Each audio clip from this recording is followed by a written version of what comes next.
Chapter 565. Shangmalian Academy's missions were divided into two types. One was the official missions issued by the Academy. The other was the unofficial missions issued by students, professors, staff, and even merchants on Travelers Street. Generally speaking, the official missions were instructional missions, and were very generous in the rewards. However, they were usually very strict and limited in number. On the contrary, the unofficial missions were more restrained in terms of the rewards, but the restrictions were more relaxed. Furthermore, there were high and low difficulty missions, and students were free to choose from them. The missions would be automatically refreshed at 6 o'clock in the morning and 12 o'clock in the afternoon. Students could use the society card to view them. If they wanted to issue a mission, they could go to the student union's mission window to apply. In addition, even students who did not join the academy could accept missions under their own names. However, they would not be able to receive the same amount of mission points as the rewards. In fact, the academy had already formed a huge mission system. The student union had always functioned as an adventurers' guild. Every student who was allowed to enter the dungeon was an adventurer of the Adventurers Guild. Remember the website, but can't you? 6 in 2 weeks, Dake and the others would be integrated into this huge system network. Dake opened the society card and switched to the society mission page. He first let the magician secretary scan everything and flew in front of the members and magician elves to display. After that, he picked up the society card and looked at it carefully. The official missions had always been the first choice of the students because they were instructional. Only when they could not find an official mission that met the requirements would the students take a step back and choose from the unofficial missions. The most common restriction in the official missions was the age restriction. In order to take care of the new students, the academy would usually release some limited missions for the second-year students in the first 2 months of school for them to choose from. The most common missions were some materials collection missions that could only be completed in the first few levels of the dungeon. Although there were no labels, these missions were usually called novice missions by the senior students. Among these novice missions, there were 2 extremely special missions. Mission name, Safety First, Mission Description. Enter the dungeon and use the magic collector to collect a certain amount of magic from the magic markers at the entrance of the 1st to the 10th level. Then create a special magic card, Dungeon Storage Box I. Mission Restriction, Second Year Mission Reward, Dungeon Escaper X1, Mission Name, The Gate of Evolution, Quest Description, Move forward courageously, find the boss of the 10th underground floor and kill it. Mission Restriction, Second Year Mission Reward, Door Key 11, X1. When Dake found the 2 quests, Katrina and Brittany were already explaining the details of the quests to Deanna and Luosi. Katerina placed the magician's secretary on her knees and pointed at the quest names. These 2 quests are fixed quests that are issued every September and October. First was the first mission, Safety First. The mission requirement was to create a dungeon storage box I, and the reward was a dungeon escape device. For newcomers to the dungeon, these 2 items are very important. Deanna swallowed the gummy candy and asked curiously, "We know about the dungeon escape device, but what is the dungeon storage box I?" Katerina explained, "The dungeon storage box was developed by the professors in recent years. It is a special item card that is only effective in the Shangmalian College's dungeon. The core material of the dungeon storage box is the magic collected from the magic markers in the safety zones. The magic collected from the magic markers at the entrance of the 1st to the 10th level can be used to create the level 1 dungeon storage box, which can summon a cube storage box with a capacity of 1 cubic meter. The magic collected from the magic markers at the entrance of the 11th to the 20th level can be used to create the level 2 dungeon storage box, which can summon a cube storage box with a capacity of 8 cubic meters. So on and so forth. Besides, only one of the dungeon's storage chests with the same mana properties is effective. So each student only needs to refine 1 dungeon storage chest. Item cards that involve space changes are very rare. Under normal circumstances, we can't use them. However, the dungeon storage box that the professors developed relies on the special power of the dungeon. It is a shortcut. We can treat it as a key to open the space. The real storage space is still rooted in the dungeon. With the dungeon storage box, it can greatly increase our exploration efficiency. With her explanation, Deanna and Luosi finally understood the details of the dungeon storage box. Katerina smiled as she looked at the two of them whispering to each other. The knowledge and method of creating the dungeon storage box will be explained to the newcomers before they enter the dungeon. You will be able to learn it in the Introduction to Mana Theory on the 4th week of school. Oh. Deanna blinked and asked, "What about the door key?" The door key, also known as the floor key, is a special item in the dungeon, Katerina said. As long as you activate the door key in front of the magic marker at the entrance of each floor, you will be able to teleport to the corresponding floor. The door key, 1 of 1, from the Door of Advancement mission is the door key that allows you to teleport to the entrance of level 11. It is also a treasure that can be used to increase exploration efficiency. Luosi poked Deanna's waist and said softly, "Didn't Professor Nini mention this before?" Deanna puffed up her cheeks and said, "I forgot." Katerina smiled and said, "Let me tell you more. The door key has a cooldown period of 1 hour. After 1 hour of activation, replenish your mana and activate it again. Each activation can teleport up to 3 people. If you want to teleport more people, you will need the advanced item of the door key, the door crystal." Deanna asked curiously, "What is the door crystal?" Katerina said, "The door crystal is also known as the dungeon teleportation door crystal. It can summon a crystal door that can teleport up to 30 people at once. The cooldown period is 3 hours. It is rarer than the door key, and it consumes a lot of mana every time it is used. As for how to obtain it, you can obtain it from guild missions or buy it from Traveler Street. However, due to the rarity and practicality of the door key and the door crystal, they are very expensive and rarely sold. Therefore, the main way to obtain the door key is from the treasure chests in the dungeon. In addition, the door crystal can only be obtained from the high-level treasure chests guarded by the boss of each floor. Completing the Door of Advancement mission will give you a door key, 1/1. It is a benefit for newbies. Of course, not everyone can complete this mission. After all, the boss of level 10 is not easy to find. Brittany and I didn't complete this mission back then. Our door keys are from other floors." After listening to their conversation, Dake had a deeper understanding of the 2 missions. He lowered his head and thought for a moment. He then took out another mission and asked, "What about this mission?" Mission name guide. Mission description. When the Year 2 newbies are about to step into the dungeon, as seniors, will you remember your past selves? Lead them to complete their first adventure. Mission restriction. Year 3. Mission reward. 1,000 credits. Katerina looked at the mission description and suddenly looked up. This is just a regular mission that happens every year. Basically, as long as you lead the Year 2 newbies to complete the Safety First mission, you will receive 1,000 credits. The mission reward is not bad, but it will take a long time to go from level 1 to level 10. If you leave at noon on Friday, you will have to sleep in the dungeon for at least 1 night. Therefore, there are not many Year 3 newbies who are willing to accept this mission. Okay, I understand. I will accept this mission. Then I will accept it too. Brittany thought for a moment and smiled. But I haven't gone to the dungeon for a long time. I might drag you down. Katerina said, "For the guide mission, the reward is the same whether you lead 1 newbie or 10 newbies. That's why you usually only lead 1 newbie." After getting the answer he wanted, Dake said, "Then let Deanna and Luosi go with you. It's my first adventure in the dungeon, so I want to try it alone. Maybe if we are lucky, we can meet at the entrance to level 10?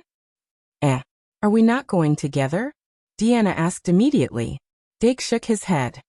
"I have enough solo adventures. You should get used to the adventure after this. Anything can happen in the dungeon. If you are separated due to an accident, the ability to adventure alone can save your life." Deanna patted her chest and said, "If I am alone, I will be fine." Luosi. She purposely glanced at Luosi as she spoke. However, Luosi immediately retorted, "How dare you look down on me when you don't even know the way?" Deanna stuck out her tongue and said, "I'm just not familiar with it." Luosi said dejectedly, "But Dake is right. We can't stay together forever. We have to learn how to face danger alone.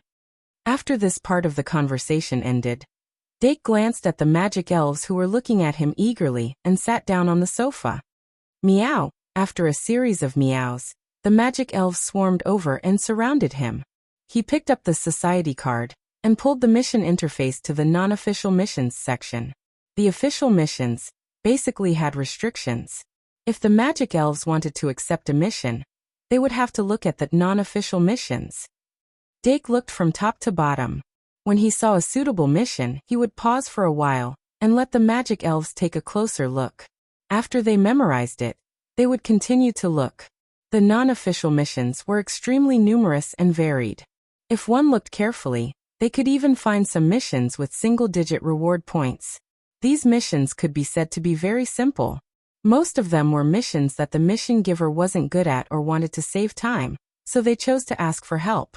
However, for the magic elves who could only obtain credits from Dake, no matter how few credits were, they were still credits. They would be happy to use their free time to earn property for themselves, and then use it to buy things that they wanted. However, to accept and send missions, they had to go to the student union's mission window or the mission hall. Once they had the commercial version Academy card, Dake would choose a time to take them to the mission hall together. The moon was bright and the stars were sparse. On the second Saturday night of the semester, the members of the Magical Animals Society and the Magic Elves each expressed their own opinions. On Sunday morning, Dake received a stack of commercial version Academy cards from the Shungmalian Academy's External Affairs Manager. The manager seemed to be very enthusiastic and kept saying, "Happy working with you." Dake went to the Ultimate Duel Club's shop in confusion and suddenly found that the shop, which had been deserted the day before, was full today. It seemed that this duel simulation had spread throughout the Shungmalian Academy after only 2 nights of fermenting. Although there weren't many people who came to buy the duel disc, there were many people who crowded in the shop to buy card packs. Dake stood at the door for a while. Seeing that Eve and the Aaron sisters were busy dealing with the customers, he quietly slipped away. Although I don't know how it started, it seems to be very popular, right?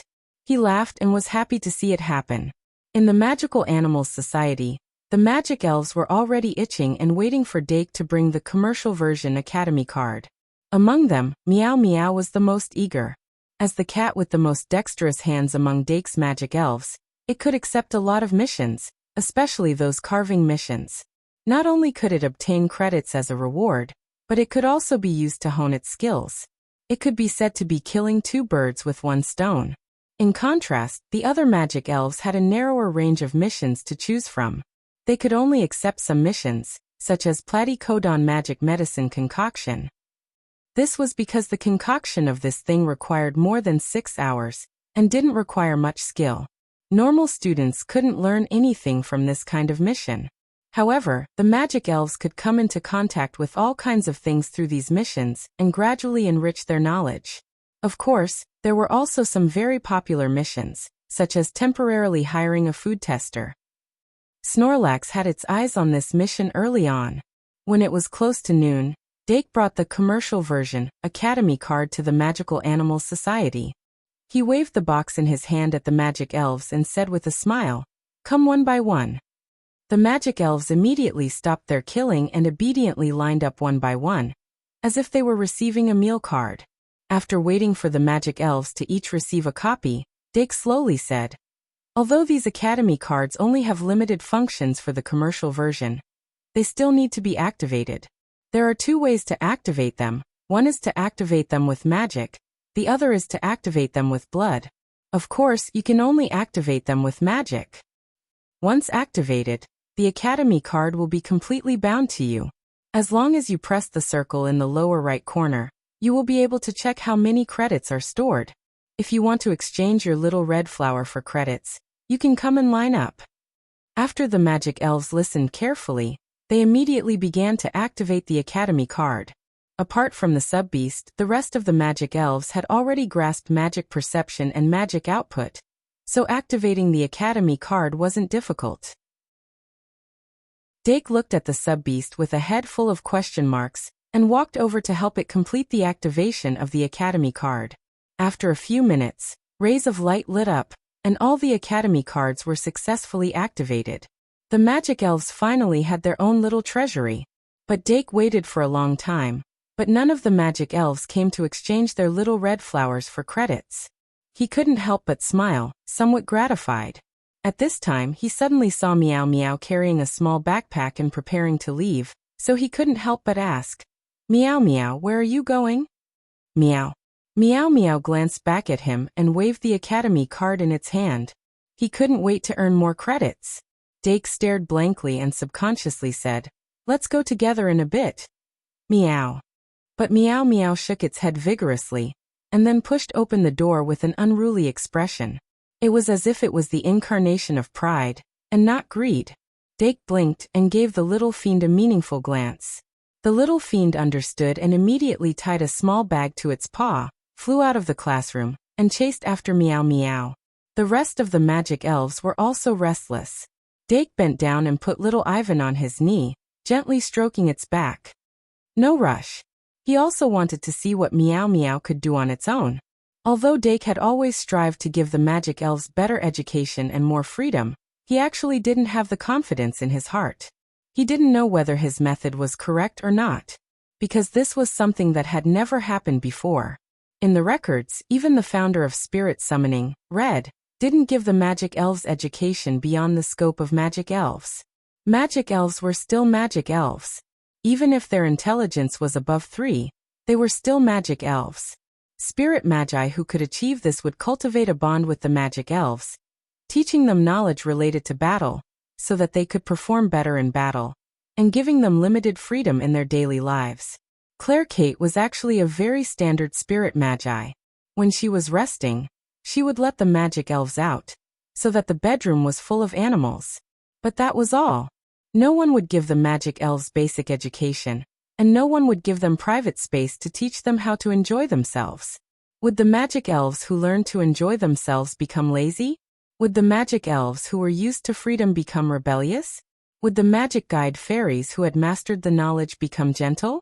If the magic guiding fairies became unsuitable for battle because of this, wouldn't everything they did be putting the cart before the horse? Dake sometimes had such concerns. But since he had already done this, he wouldn't regret it.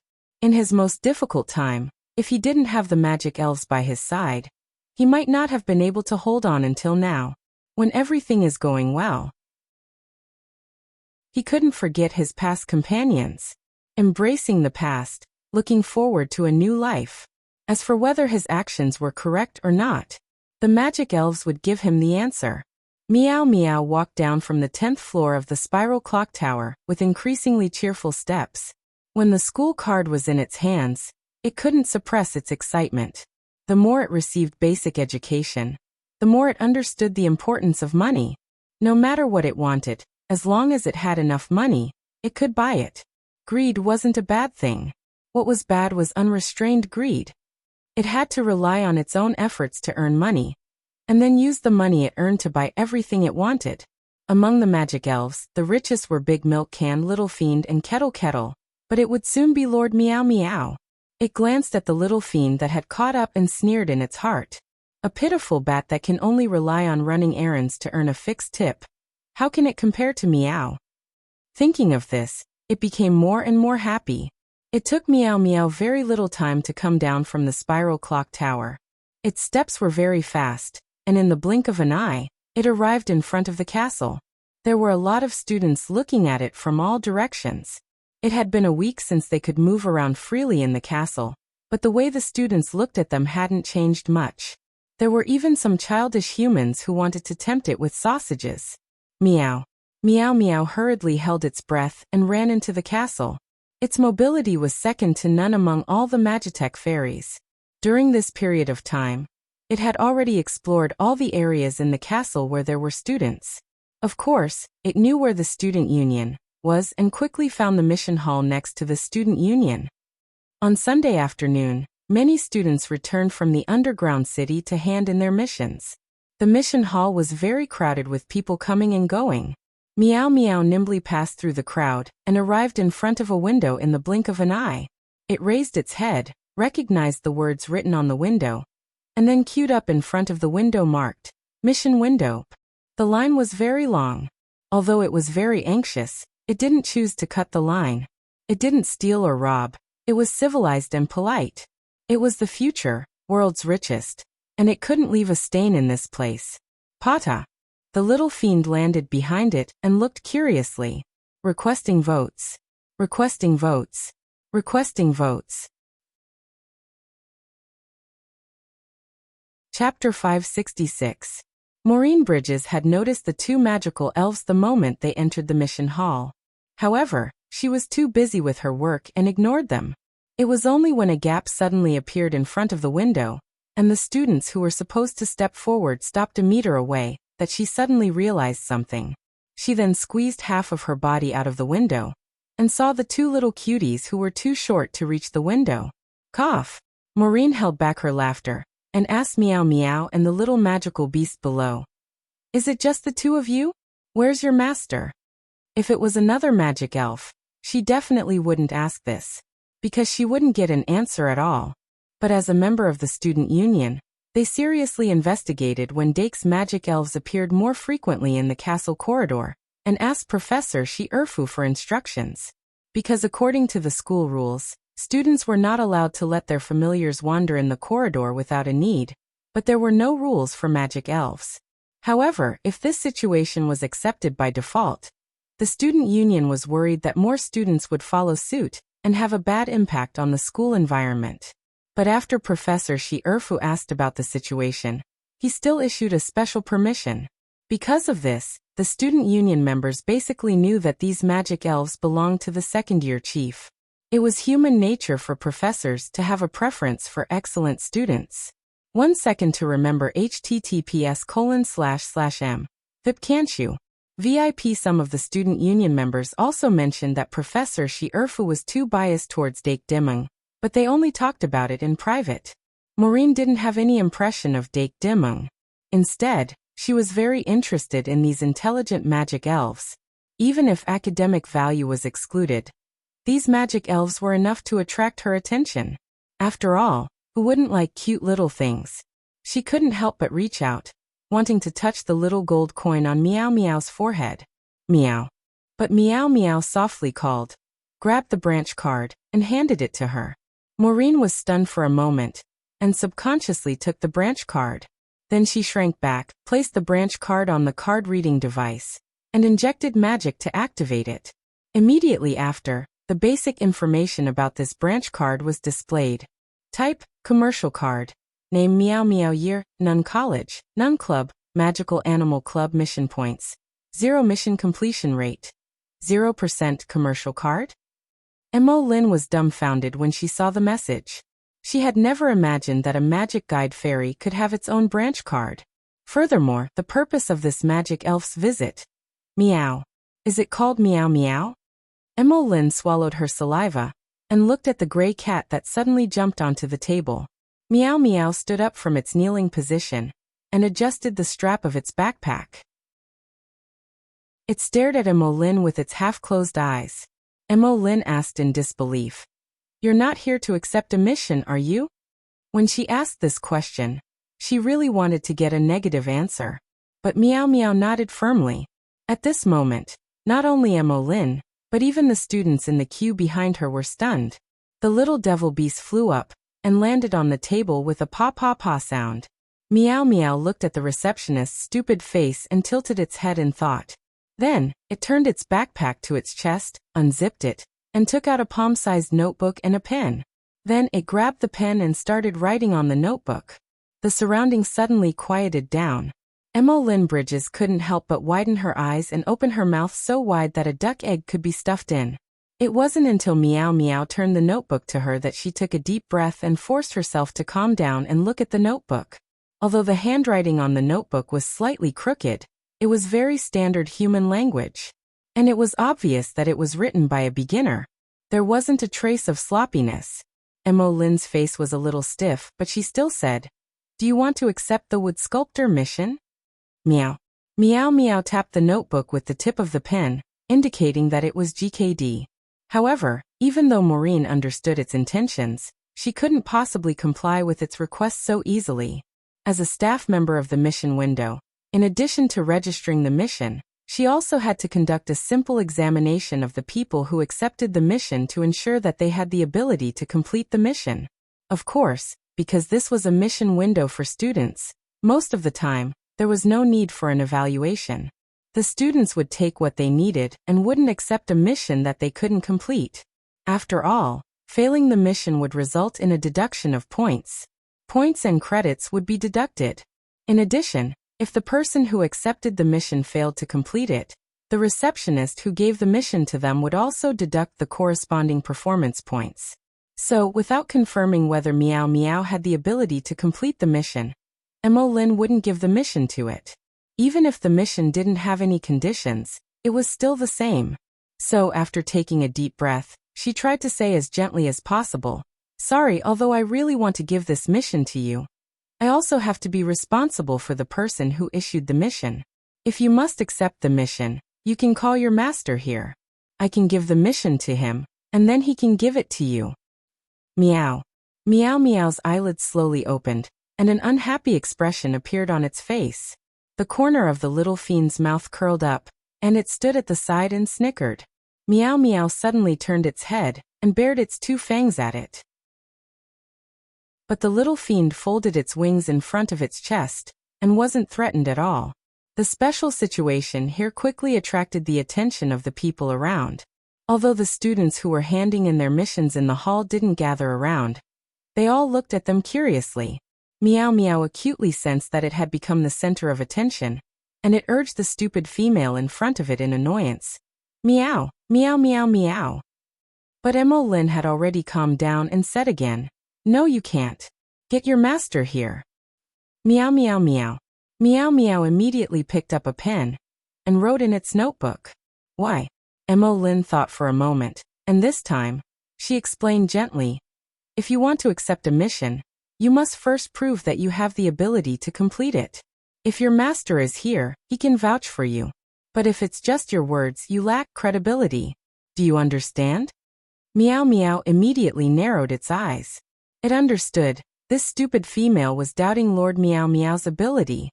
Meow. "It's just a wooden carving." It wrote so in its notebook, then opened the zipper of its backpack, took out a round piece of wood about 10 centimeters long, and placed it on the table in front of everyone's eyes. Under Emolyn's curious gaze, it took out its beloved carving knife and skillfully twirled it in its paws. There seemed to be a flash of light in its eyes. It picked up a small carving knife and began to carve on the round wood at an extremely fast speed. The surrounding students' gazes became even more focused. The little fiend squinted its eyes as well. In less than 2 minutes, Meow Meow stopped, but the round piece of wood in its hands had already formed the outline of a human body. Although the surface was rough, it was very lifelike. Meow Meow carved a few more strokes on the face of the wooden carving and placed it in front of the window. The face was very lifelike, and it was somewhat similar to Emolyn's. Emolyn looked at the wooden carving and was completely speechless. A few minutes later, Meow Meow, who had successfully accepted the mission, left the mission hall with its head held high, and only left behind a legend. Dake quickly learned what had happened from the little fiend's retelling. This made him dispel the idea of taking the magic guide fairies with him to accept the mission. Since Meow Meow could successfully accept the mission, there was no reason why the other magic guide fairies couldn't. After the Dilu beast heard this, it suddenly said, "Then when handing over the mission, can we talk?" Dake pondered for a moment, and then nodded. At this point, there was no point in forbidding the magic guide fairies to talk outside. Lifting the silence order would allow the magic guide fairies to communicate with others. However, he also warned, when choosing a mission, try to choose a short-term mission that is within your ability. But don't be too afraid of failing the mission. I will pay for it. Then he told a few of the magic guide fairies some things to pay attention to, and let them move freely. Thus Miss Bridges, who was at window in the mission hall, welcomed more than 10 magic guide fairies to inquire and accept missions. Then, she was fiercely shocked by the Dilu beast who directly spoke.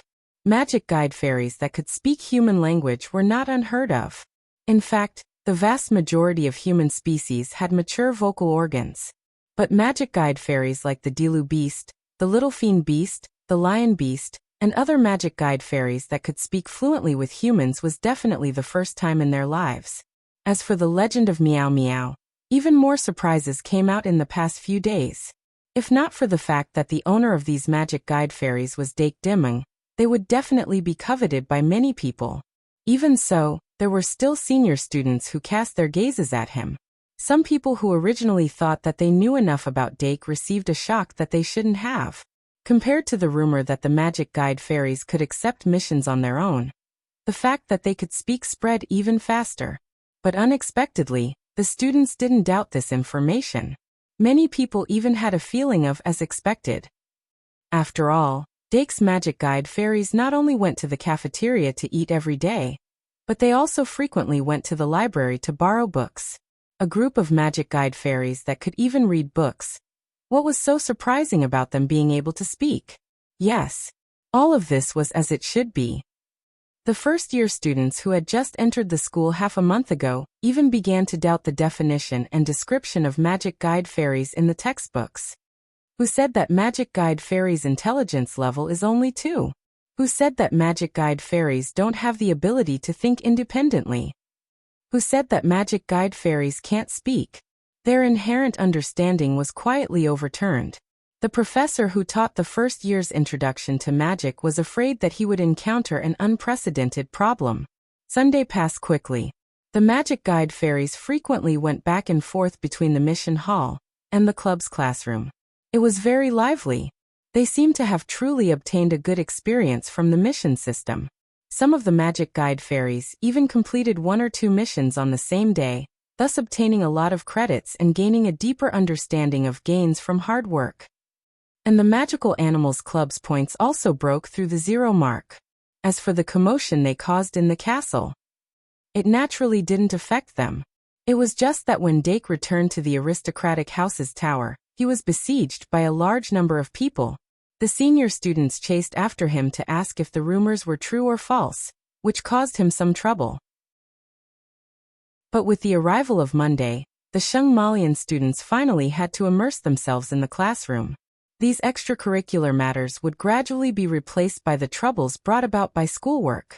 The first lesson on Monday morning was the summoning class.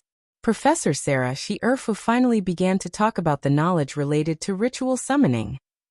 At the same time, she also explained the mystic ritual card, to a certain extent, which benefited the junior magisters a lot. Then, in the second introduction to magic class, Professor Kazair smiled and glanced at Dake. Then, following the rampant rumors, he talked about the intelligence of magic guide fairies. Then he began to talk about the knowledge related to the dungeon storage box. After being reminded by the senior students, the junior magisters listened very seriously. Even Luobo perked up and paid full attention. But the thing that attracted the most attention wasn't the dungeon storage box. In the 10 minutes before the class ended, Professor Kazair wrote down a very long list of materials on the blackboard. Then he slowly said, "After today, there will only be 1 week of classes left before the end of September. I believe that everyone already has a basic understanding of the directional refining of magic guide fairies. In this last week, I will lead everyone to complete the first directional refining. Everyone, please prepare all the materials on this list before next Monday." As soon as he finished speaking, the atmosphere in the classroom instantly boiled up. Someone immediately raised his hand and asked, "Professor Kazair, can you tell us what kind of magic guide fairies we need to refine next week?" But Professor Kazair put his magic wand in front of his lips and said, "This is a secret. Of course, you can also speculate on the materials." After that person sat down, another girl raised her hand. Professor Kazair gave his permission. The girl timidly asked, "Professor, what if we don't have enough credits to buy the materials?" Professor Kazair chuckled and said, "You are already in your 2nd year. Most of the school systems are already open to you, and there are many ways to obtain credits. I think that if you look seriously, you will be able to gather enough credits before Monday." After this question and answer, the few students who suddenly realized that they didn't have enough credits instantly turned pale. Dake glanced to the side and saw that White and Luo Boat's faces were extremely ugly. He couldn't help but smack his lips and say, "Sin Sin." He remembered that yesterday morning, he seemed to have seen the figures of these two students in the Ultimate Duel Club shop. At that time, they seemed to be opening card packs? But this time, the materials needed for the experiment in class aren't cheap. After Dake completely copied down the list of materials, he quickly estimated the total price of the materials. Unexpectedly, the price of this set of materials actually exceeded 800 credits. 800 credits, although compared to Dake's reserves, wasn't much. But for the average student, it was a very large number. Perhaps in this classroom, more than half of the students didn't have enough credits.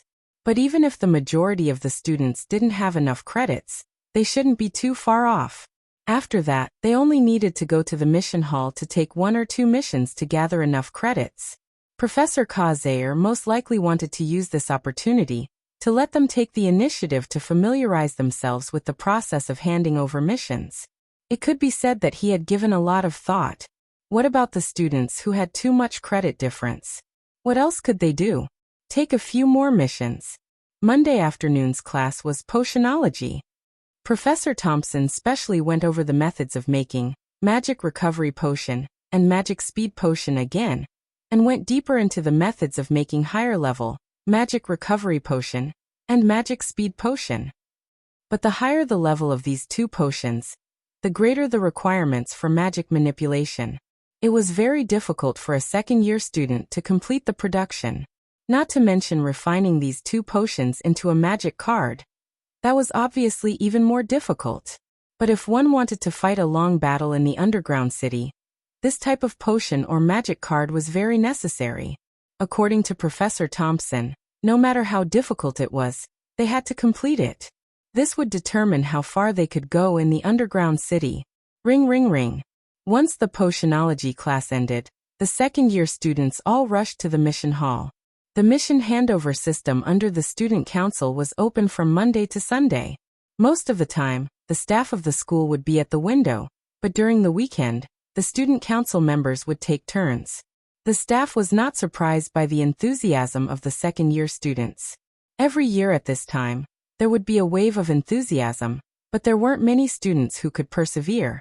Of course, while some of the students were fighting for their credits, Dake Deming was studying hard in the library, and also revising the content of the mathematics class that would be taught on Tuesday. I wonder if Professor Shierfu punished those naughty kids? Dake only handed the name list of the first-year students who tried to play pranks to Professor Shierfu, and did not pay any more attention to it. But he believed that Professor Shierfu must have handled it properly. Tuesday morning, before 6 o'clock. Before the alarm went off, Dake had already opened his eyes.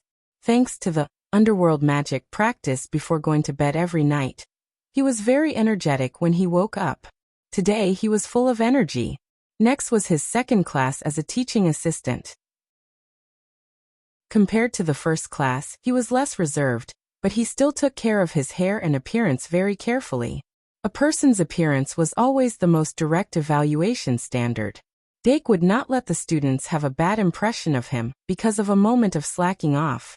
At 7:30, he put his books into his shoulder bag and left the dormitory. Even though he controlled his footsteps, he still arrived at the first-year mathematics classroom 15 minutes before class started. In today's class, Professor Lars Murno wouldn't be attending the class. Without Professor Melno's presence, it would be a challenge for the students to quietly listen to the class. But when Dake pushed open the door, the classroom was still relatively quiet. The first-year students were either immersed in studying or discussing in low voices. More than half of the students were already present. As for the prank they originally planned, there was no trace of it left behind. Before class starts, you can ask me if you don't understand anything, Dake said lightly and sat down on the podium. Soon, a girl from the magic department came up with a book. He went into work mode early. In his spare time, his gaze swept past the names of the students on the list. He discovered that among those students, some of them deliberately avoided his gaze, while some of them looked at him with even deeper hatred. It's a normal phenomenon. Dake smirked and smiled. When these students planned the prank, they definitely did not expect the new teaching assistant to report it to the vice principal. But it was not a student's privilege to snitch on others. Dake would do whatever was convenient for him. These kids must have been very nervous and scared when they were suddenly summoned to the vice principal's office. But if they were scared, then that was right. Dake started the class on time after the bell rang. His lecture followed the chapter that Professor Melno talked about last Thursday. Because there was ample preparation, the lecture was smooth enough. He also tried his best to make it simple, so that the students could understand more easily. But he did not purposely ask the prankster students to answer questions and take the opportunity to punish them. That would be too petty. From the beginning of the class, he treated everyone equally and did not give any special treatment because of the malicious intent of the students. On the contrary, he did not tire of asking John and Joey to answer questions to train the courage of the two siblings. As a magus, how could he always be immersed in the shadow of his childhood? He only hoped that after the twins' credits were deducted, they would be able to feel his good intentions and support themselves. He hoped that they would not fall behind in mathematics class. In addition to John and Joey, Dake also paid attention to Spike Leon. This little lion of the Orc royal family was lacking in logic and learning ability. It was obvious that he was slower than the other students. Even Victoria behaved better than he did. During today's practice session, Spike Leon was also called to the podium, and his performance was still terrible. Dake could not help but frown and began to think about whether to implement one by one in the first grade. A student with good grades was responsible for teaching a student with bad grades. This one-by-one strategy was not uncommon. The question was whether anyone was willing to teach, and whether the little lion was willing to accept it. Good morning. Is there anyone else watching? Chapter 567. Ring ring ring. After Dark finished assigning the homework, the bell for the end of class rang. He thought for a while, then called Spicer up to the podium. Beastmen usually developed faster than humans. The 12-year-old Beastman Prince already had the height of an adult, and he walked with a powerful aura. Even though he was a Beastman, Spicer did not have much of a Beastman element.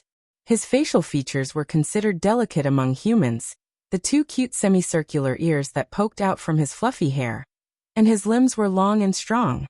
He was probably one of the few handsome beastmen in the royal lion clan. Of course, this was under the premise of human aesthetics. Spicer, Dake said softly, your math results are not ideal. Spicer felt something when he was called up, and his heart tightened as he said softly, Professor, I did not come into contact with this kind of knowledge before entering the school. Dake asked, have you read any books after class? Spicer immediately nodded. Yes. Even though the teaching assistant in front of him looked younger than him, he did not know why, but he could always feel a faint sense of intimidation from him. His beastly instincts made him not dare to be impudent. But Dake quickly asked, then did you understand it? Spicer's expression froze, and he said softly, Professor, that's not easy to understand. Dake tapped the table, and finally got to the point. You need help. Spicer said helplessly, yes. Dake then said, if I choose a student with good grades to form a pair with you, and ask him to help you, what do you think? After Spicer heard this, his expression changed, and he said softly, Professor, I can't accept this. Dake tilted his head slightly, and glanced at him, and he knew what was going on. After all, he was a Beastman Prince, even though he did not know why Spicer came to the Shungmalian to study, but he obviously had a higher self-esteem than usual. To him, asking for help from a professor was fine. Asking for help from a classmate of the same grade was not fine. This way, the one-carry-one strategy would be a one-sided failure. For example, in the Shungmalian Academy, one-carry-one might not be suitable for promotion. After Dake made the decision, he said, that's it then. The most important thing in mathematics was to have a good foundation. It's not shameful to ask for help from your classmates. Even if you don't form a fixed group, you can still humbly ask for help. As long as you learn more and ask more questions, you will gain something. Spicer breathed a sigh of relief and said, Professor, I will ask. Okay. Dake nodded and said, you can go back. After Spike returned to his seat, Dake packed up and left the classroom.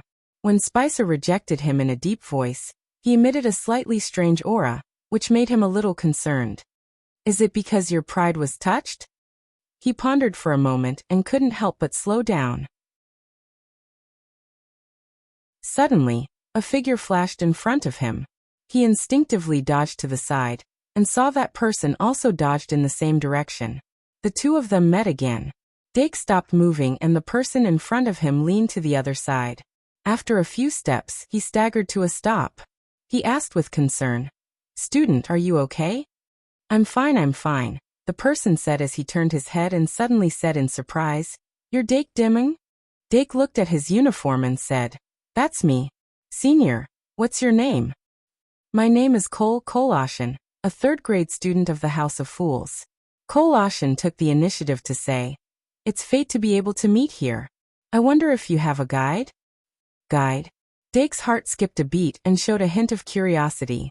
Cole Ocean's eyes flashed with a hint of surprise and said, "Yes, a guide.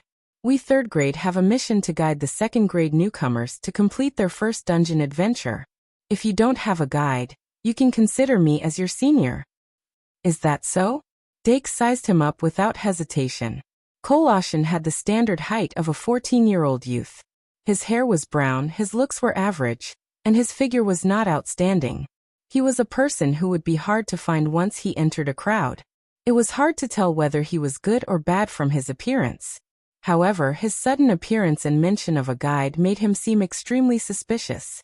Cole Ocean seemed to have seen through Dake's concerns and immediately explained, "The guide mission rewards 1,000 academic credits.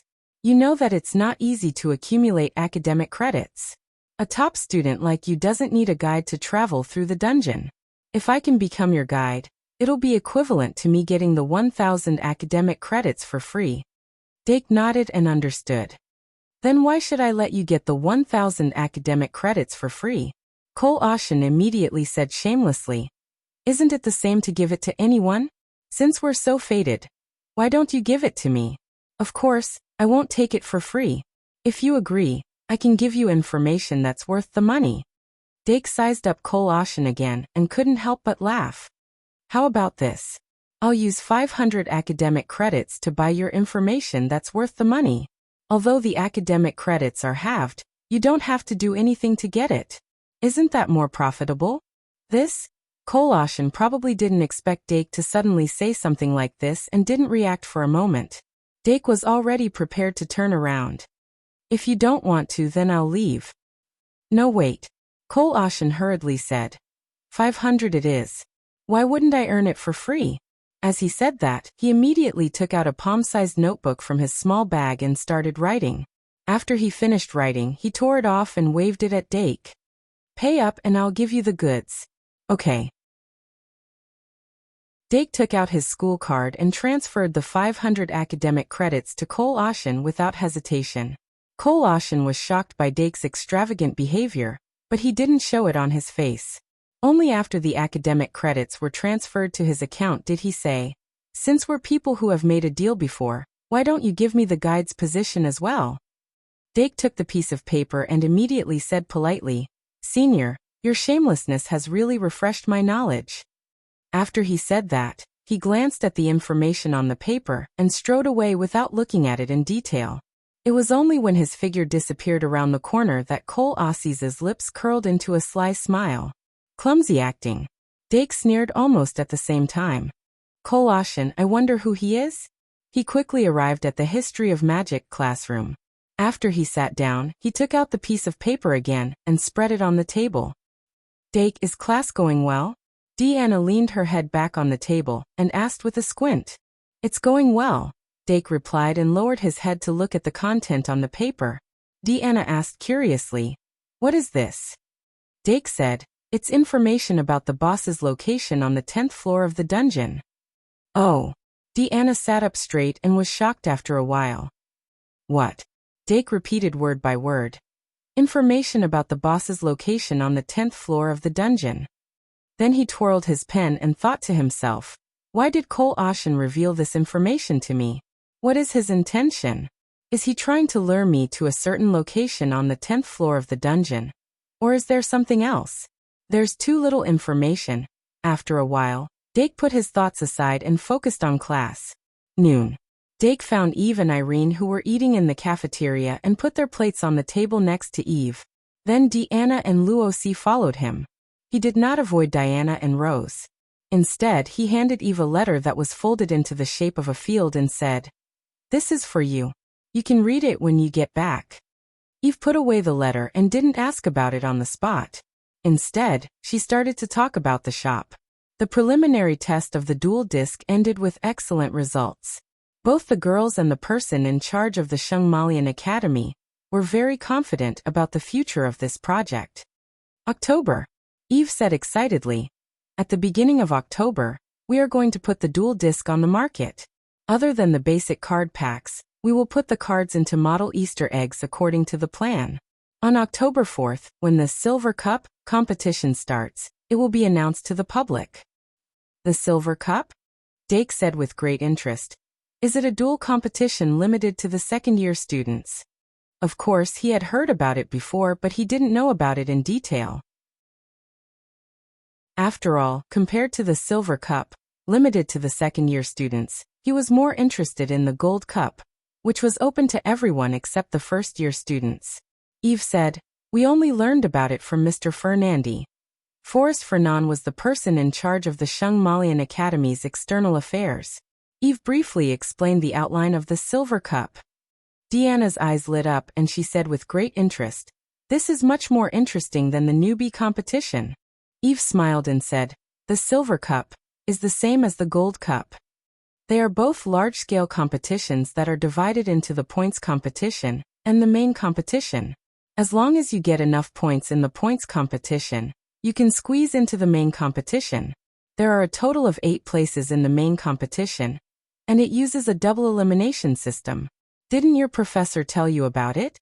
Dake continued, "Probably it will be mentioned in the next 2 weeks." Eve said, "I heard that for a competition like the Silver Cup, you only need to pay a registration fee of 100 points at the beginning of the competition. After that, you can get 100 points for every victory. After you advance to the main competition, the points awarded will be even more. Therefore, most of the students will sign up." When it came to points, Dake was not sleepy anymore.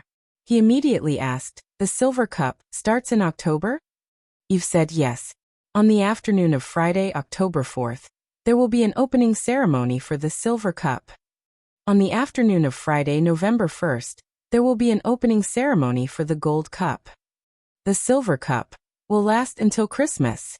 The Gold Cup is a year-round competition. Dake understood. It seems that the Silver Cup and the Gold Cup are regular competitions for the Academy to assist in teaching. According to Professor Cheongsi's personality, he will most likely use the Silver Cup results as part of the second-year assessment. Dake's guess was completely correct. On Thursday morning, during the second dual class, Professor Pawa Cheongsi introduced the Silver Cup in detail and directly announced that it would be a part of the practical assessment. The dual class was divided into a theoretical assessment and a practical assessment. The first year's duels were decided by scoring 2 random rounds of duels. However, Professor Cheongsi obviously did not want to continue using the first-year assessment method. The results of the second year's experimental assessment will be based on the results of the Silver Cup and Gold Cup competitions, and the final score will be given. White Gouda, do you have any questions? Professor Cheongsi saw White raise her hand and asked. White immediately asked, "Professor, the Gold Cup, is it also participating?" Professor Cheongsi said matter-of-factly, "The Silver Cup only lasts for 1 semester, but there are 2 semesters in a school year. 1 + 1 is equal to 2, don't you understand?" White paused and said, "But the Gold Cup?" Professor Cheongsi smiled and said, "Isn't it your dream to compete with the seniors? Why, are you scared?" "No." White immediately retracted her hand. The other students who wanted to refute immediately shut their mouths and did not raise any more questions. Professor Cheongsi smirked and said, "The Silver Cup and the Gold Cup will not coincide. Even if you can't win the championship, I still hope you can go further in the Gold Cup." "Okay, do you have any other questions?" At this moment, a student from the House of Fools raised his hand and said helplessly, "Professor, what if we can't join the dual club?" Professor Cheongsi said slowly. For you, I have another set of assessment criteria. Some of the students in the room secretly let out a sigh of relief. As long as they did not get 0 points, it was fine. In the afternoon after the dual class, Dake obtained the information he wanted from Eve. He returned to the dormitory and looked through the information. The photo attached to the information was of Cole Oshin, a third-year student from the House of Fools. Cole Oshin's grades in the academy were very average and had always been below average. His resume was also very clear. He was a commoner who was discovered by the academy by chance and received an invitation to enter the Shungmalian Academy. After he successfully entered the academy, his life path had undergone a huge change. Even the village he lived in had benefited from it. In just 2 years, it had changed from a village to a small town, and the living standards of the residents in the town had also improved. In addition, Cole Oshin had also been in contact with a baron in the nearby territory. According to the information, the baron had the intention of adopting him as his son. This was not a bad thing for Cole Oshin, who was born in a poor family. However, Cole Oshin did not immediately agree. Is he waiting for the right price? Dake knocked on the table and knew what was going on. On the surface, Cole Oshin did not have any obvious connections with any forces, but his information showed that he should be a relatively easy person to bribe. Money, resources, and power could easily confuse his mind. In other words, he is most likely just a mouthpiece. As long as it was a smart force, they would not expose their identity to such a person. If he wanted to use Cole Oshin as a base to find the person behind him, the difficulty would naturally increase.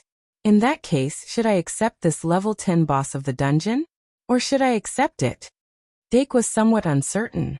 The 10th floor boss was related to the Door of Advancement mission. If he could take it down, he would be able to obtain the key to the 11th floor, which would be of great help to his future adventures. But if it was a trap? But in the end, who would set up such a stupid trap? Dake's doubts deepened. Moreover, it was only the 3rd week's Wednesday. He would only be able to enter the dungeon on the 4th week's Thursday. If it was a trap, wasn't this information a little too early?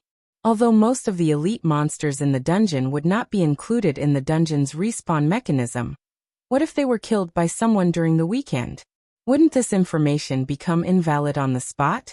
After thinking carefully, Dake went to the club classroom and asked Senior Brittany to pass a message to Cole Oshin. At 7:30 in the evening, Dake placed tea and pastries in the club classroom's cubicle and received Cole Oshin. He was not aggressive, nor did he expose Cole's background. He only calmly asked about the source of the information. After hesitating for a long time, Cole Oshin finally spilled the beans. Sure enough, just as Dake had guessed, he was just an insignificant mouthpiece. Someone had suddenly found him and asked him to find a way to pass this information to Dake Dimung without leaving any traces to avoid suspicion. Cole had indeed thought of a way, but his acting skills were too bad. As for who the person who had found him was, Cole did not know. He should have used a magic card like the transformation spell. I have never seen that face in the academy. At first, I thought it was a first-year student who was unfamiliar to me, but the materials he used to pay for his services made me doubt that judgment. Since he had already spoken, Cole Aussies no longer had any qualms. Like pouring beans, he poured out everything that he knew. In any case, that person didn't ask me to keep it a secret, did he? Cole Oshin grinned and laughed. After sending Cole off, Dake continued to ponder. At about 8:30, he made a decision. Desire could not blind his heart. Greed could not dominate him. He decided to publish this information as a mission. Mission name: The Secret of Information. Mission description: confirm whether or not there is a level boss at the coordinates indicated by the information. If there is, report what happened after killing it, and inform others of the reward. Watch out for traps. Mission restrictions: 3rd year and above. Mission reward: 500 credits. The mission reward was not much, but the main point was the information that came with the mission. If the information was true, then the information itself was the reward. What Dake wanted was to confirm the authenticity of the information, as well as the information related to the level boss mentioned in the information. That was not difficult. For the top students in the 3rd year, It was something that could be easily done. Dake put down his pen and prepared to go to the mission hall to publish the mission after the alchemy class the next morning. Since the start of the second year, something unexpected had finally happened. But for some reason, not only did he not feel the danger, but he was also excited and even a little impatient. A peaceful life always needs a little flower to decorate it. Dake whispered softly, and then welcomed the vampire flower. Victoria and Phoenix, hand in hand, knocked on the door of the club classroom. It was Wednesday, and the first years finished their first astronomy class at the top of the spiral clock tower. Once class was over, Victoria and Phoenix could not wait to go to the 10th floor. They entered the club classroom, and quickly got along well with the magic elves. Dake asked them about the astronomy class, and was surprised to find that their astronomy professor was actually a fresh graduate. Joseph Bruno was a 6th grade student in the School of Magic. During the Easter Duel Festival on the 1st of April, he stood with Dark on the podium of the Duel Festival. Dake had a deep impression of this senior. During the egg-smashing segment, he even smashed a group of piglets. So he successfully stayed in school? Dake couldn't help but think. It was not easy to stay in school in the Shungmalian Academy. But that senior was able to win the championship in the Easter Duel Festival, which meant that he was really good enough. However, the first year's astronomy class was only in the category of interest classes, so it could be seen that Senior Bruno was not an official professor yet. Come to think of it, Ophelia Blood's secret passageway access card should have been obtained from him. Dake lowered his head and let out a chuckle. In the alchemy class on Thursday morning, Professor Kazair explained in depth about the composition of the Eye of Truth. And the assignment for this alchemy class was to absorb as much as possible. Professor Kazair would teach the students how to open the Eye of Truth in the alchemy class next Thursday. The Eye of Truth was an extremely rare secret technique that could only be mastered after establishing a connection with the Gate of Truth. Once the Eye of Truth could be opened, the alchemist could measure the value of things from the perspective of the Gate of Truth. The value of anything couldn't escape the judgment of the Eye of Truth. This was a secret technique that could only be mastered by a master alchemist after he had studied it to the extreme. Professor Kazair was able to let the students master it at the beginning of alchemy. If the alchemists in the past knew about this, they would be extremely jealous. After the alchemy class, Dake went to the mission hall and released the secret of intelligence. After that, he also accepted the official missions Safety First and the Door of Advancement from Window No. In addition to these two missions, the new adventurers would also accept the mission of collecting materials. But Dake considered that he didn't have a dungeon storage box, so he didn't accept the mission. He had sufficient academic credits and didn't need the society points, so he wasn't interested in the mission itself. When he was about to leave, he discovered that the mission of Secret of Intelligence had been taken by someone else. Good morning. Chapter 568. So fast. Dake's heart skipped a beat. He looked around and walked towards the mission wall. The mission wall at the side of the hall was a projector that could refresh the mission data in real time. Compared to the club card that only refreshed at 6 and 12, the mission panel was clearly more accurate. He moved his gaze and quickly found the Secret of Intelligence mission. Let me see. The person who accepted the mission is Mary Bond. Hey, are you calling me? The sudden voice behind his ear gave Dake a fright. He adjusted his expression and turned around. As expected, he saw Senior Mary, who had already been promoted to the 3rd year. Is this the mission you issued? Senior Mary waved the copy paper in her hand and revealed a sly look. Dake looked up and said, Good afternoon, Senior Mary. What a coincidence. Mary smiled. It's not a coincidence. I saw that you issued the mission, so I accepted it. I'm planning to go to the underground city tomorrow afternoon, so I'll do it for you. All right? Do you have a guide? Remember the website, MVIP can't you? VIP. Dake said with some regret. I want to go to the underground city alone. It seems that we're still lacking some fate. Mary pretended to sigh. Then can you reveal why you issued this mission? You also seem to have indicated to be careful of traps? Dake shrugged and said, Someone purposely sent that information to me. I want to see what he's made of. Mary rolled her eyes. She knew that there must be something else, but she didn't continue asking. Instead, she patted Dake's shoulder and said, "If there's any trouble, you can find me. Don't be shy." "Mary," a senior called from afar. "Coming," Mary replied. She waved at Dake and said, "I'll be leaving first. Bye." Then she hurriedly left. Dake nodded slightly and left the mission hall. The number of second-year students entering and leaving the mission hall these 2 days was unusually high. Those non-official missions with simple requirements were often snatched up as soon as they were issued. As a result, Dake's magic elves didn't receive many missions. They were so angry that they meowed in the club classroom. But for a specialized student, like Meow Meow, there was no need to worry about not having enough missions. When Dake returned to the club's classroom, he found that Snorlax hadn't returned since it had left in the morning. He didn't know where it was eating happily. He shook his head and sat down to carefully review the contents of the alchemy lesson. The content of Professor Kazayer's alchemy class was very difficult to understand, and those with poor comprehension ability would not be able to understand it at all. Only the 30 students in the alchemy class were the top students carefully selected by Professor Kazayer, so they could understand a thing or two. Even so, most of them were like Dake. They needed to think about it repeatedly after class before they could truly understand it. The situation was similar to Professor Midya's astrology class. The difficulty of these 2 elective courses far exceeded the second year's main courses. In order to master these 2 classes, Dake spent a lot of his free time.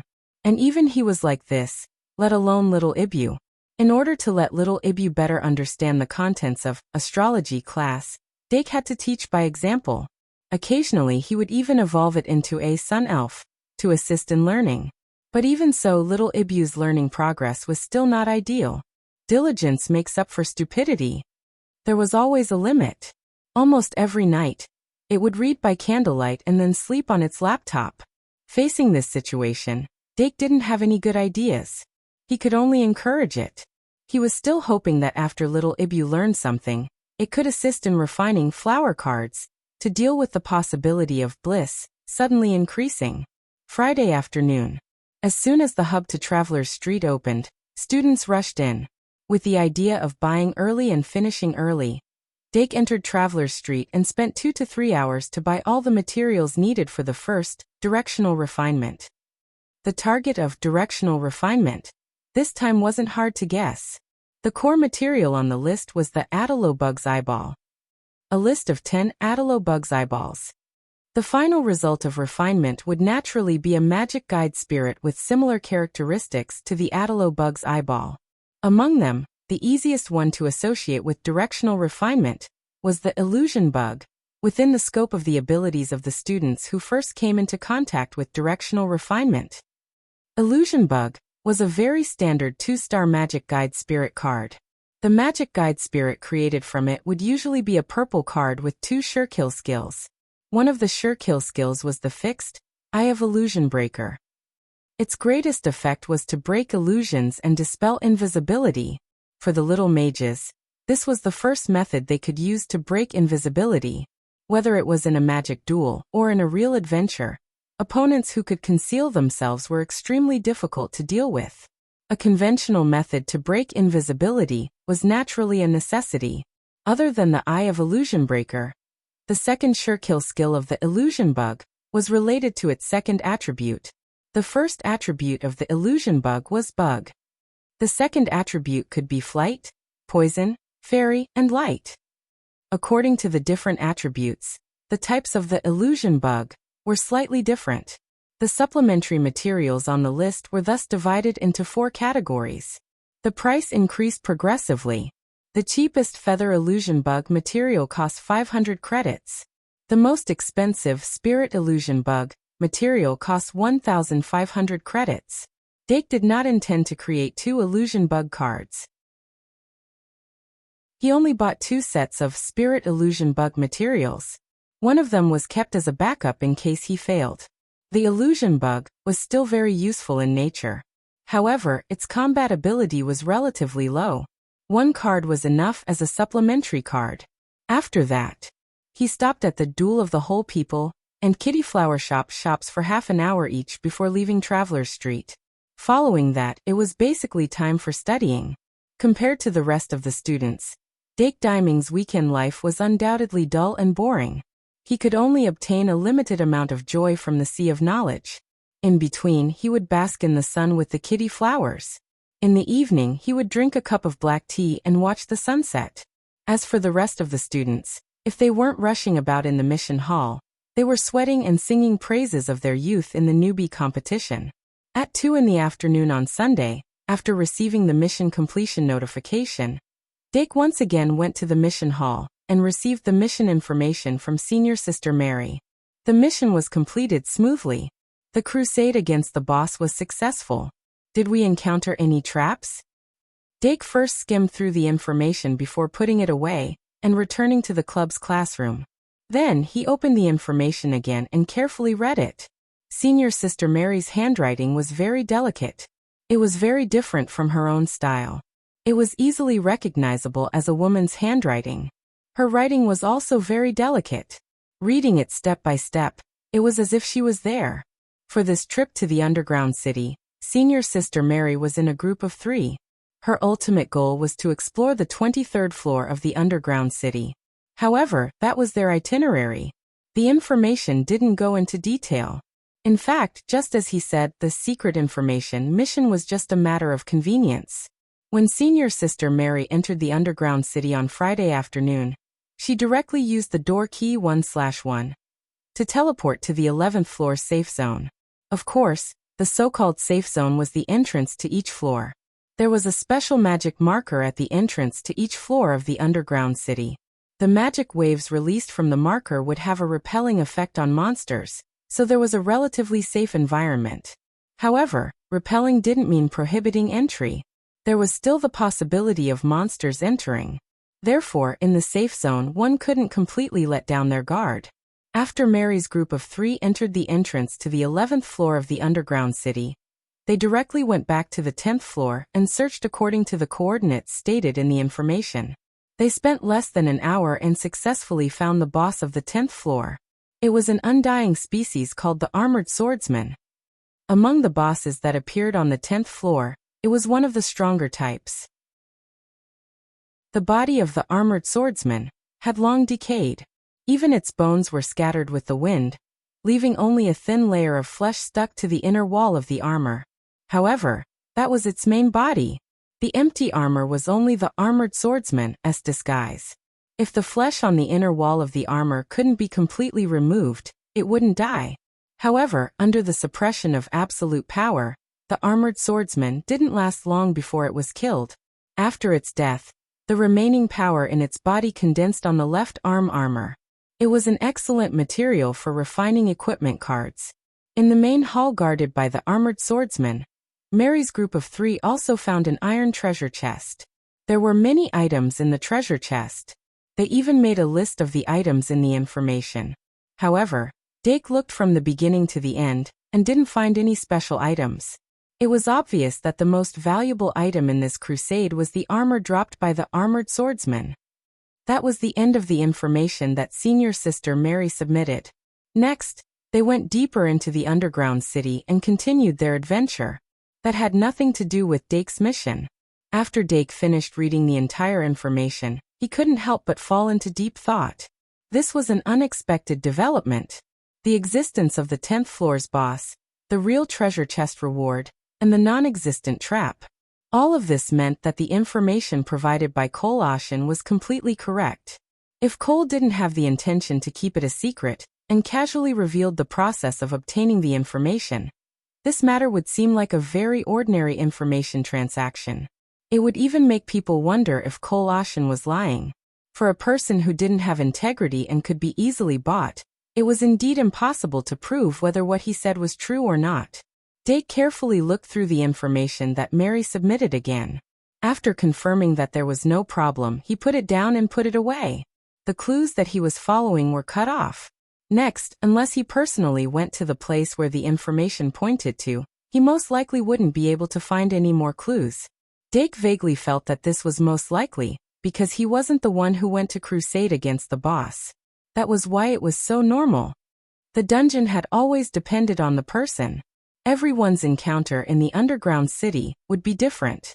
However, Dake wasn't prepared to personally check it out. He had enough patience to wait for the person behind the scenes to reveal himself. The last week of September, the weather finally turned cold, and the Shungmalian ushered in the season of harvest. The fruit trees in the dense forest around the academy also bore large fruits.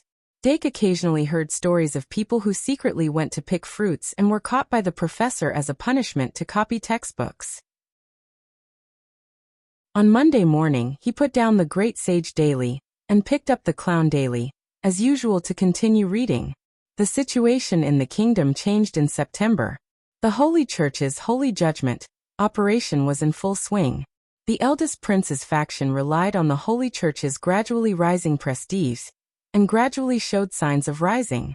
On the contrary, the Valkyrie who supported the eldest princess's faction was quiet during this period and rarely appeared in the news. Dake flicked his finger, and a gray flame drilled out of his fingertip and swayed like a candle flame. He stared at the underworld fire for a while, then shook his hand and kept it in his palm. Afterward, he picked up his backpack and left the house. The little magisters were obviously more interested in magic than summoning. Even in Professor Shi-Erfa's class, there were people who were distracted from time to time. More than one person in that class had been caught and had their marks deducted. After paying such a price, they finally ushered in the long-awaited introduction to magic. They finally had the chance to get an equivalent reward after working so hard to save up enough money for materials. The second-year students had gathered early in the Introduction to Magic laboratory. Everyone was vying to discuss how to make the fantasy bug and the possible mistakes in the process. Of course, what they were most concerned about was which type of fantasy bug the people around them chose to make. If it was only for breaking illusions and concealment, the cheapest feather fantasy bug would be more than enough. Although the light attribute spirit fantasy bug was rarer than the feather fantasy bug, as a 2-star card with no system and low strength, its rarity didn't have much practical significance. In the eyes of some people, choosing to make the spirit fantasy bug was more a reflection of wealth. In other words, more credits. Willful. And Dake wasn't the only one who was willful. Although there weren't many rich people among the second-year students, there weren't few either. There were always people who could get a lot of credits through their own efforts.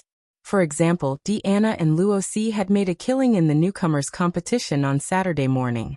Even the third-year students who had just entered the dueling club weren't let off. They had indeed gotten a lot of credits.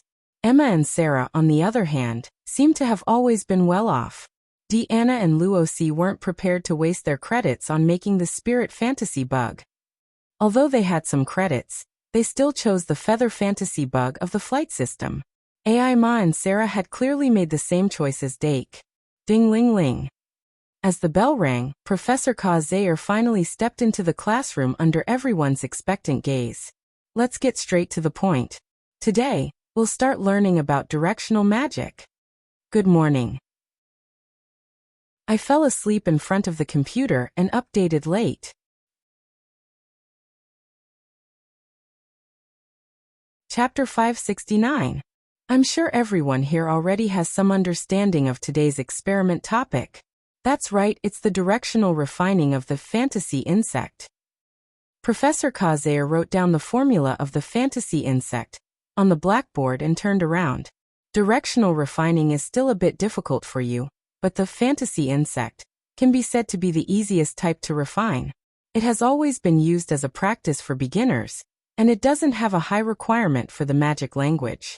Next, I'll spend half an hour explaining the refining method of the fantasy insect in detail, and then we'll start the experiment. If there's anything you don't understand during the experiment, you can ask. Don't be afraid of failure, it will become the experience for your next success. The second-year students were already familiar with Professor Ka-Zayer's teaching method, so they immediately picked up their pens and listened attentively to the lecture and took notes. After waiting for half an hour, the students took out the materials and began to do the procedure step by step. Professor Ka-Zayer also walked down from the podium and patrolled back and forth in the classroom. Directional refining is indeed much more complicated than basic refining. Dake settled down and began to make the fantasy insect card. Even though Professor Kazair called the directional refining of the fantasy insect a practice for beginners, its degree of complexity was not low at all. The main reason why it was used for teaching was because it had a very low requirement for the magic language. 1 second to remember https://m. VIP can't you? VIP under normal circumstances, the directional refining of the magic fairy would use the magic language to assist in the compilation process, and the compilation process was different from person to person. It needed to be adjusted according to the environment and the changes in one's magic power, so it had a very high requirement for the magic language of the magus.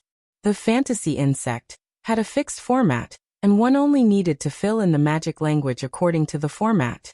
In addition, the refining of the fantasy insect also involved a variety of materials, and there were detailed regulations for the addition of each material, and no mistakes could be made in any of the links. Basically, the formula of the directional refining was like that. Only by eliminating all the branches of the refining process through layers of screening could the entire refining process change from a lush tree to a straight trunk without a single branch, and the final refining result could be guaranteed.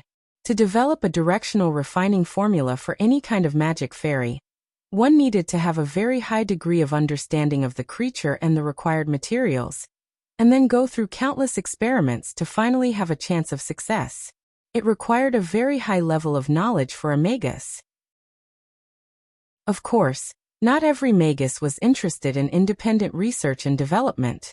Those magus who specialized in combat were more inclined to use as soon as possible from the existing refining formula.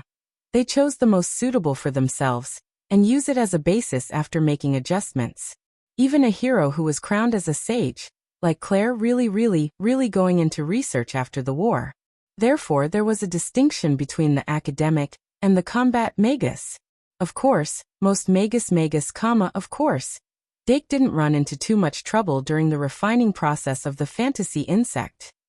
Although the refining process of the fantasy insect was more complicated than the curse cage or fusion, the overall difficulty was much lower.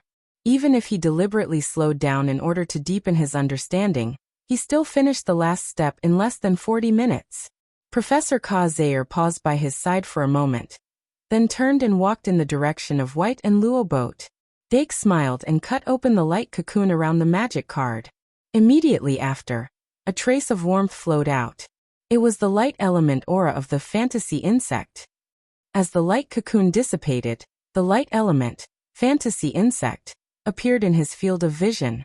Dake used a pair of tweezers to pick up the sticky magic card and rinsed it under the faucet, then brought it in front of him. The students in the classroom were all very serious, and no one noticed that someone in the corner had already finished an experiment. Dake injected a bit of magic power and carefully observed it, seeing the edge of the fantasy insect, emitting a faint purple light. It's a standard purple card. It was exactly as expected. A glowing larva was drawn on the surface of the fantasy insect card. Perhaps because it was of the light element, the larva's surface was very transparent, and there was a faint sense of transparency. On its back, there was a pair of small transparent wings that were emitting light. As the core material of the Atalo worm's eyeball, it wasn't reflected on its appearance. There were no spots on the sides of its body like an eye, and it was completely white. 2 stars. Dake injected more magic power and quickly received information. Card name, Fantasy Insect. Type, Sprite card. Level, for all, race insect, element, bug/light. Magic power, 800 attack, 300 defense, 300, ultimate skill. Illusion breaking eye morning death. Insect dual attributes of bug and light, below average attack and defense, barely passable magic power, M. The fantasy insect is a magic guide sprite used for support, and its main focus is on its ultimate skills. Let me see what the other ultimate skill is other than the illusion breaker eye. Dake looked down and frowned slightly.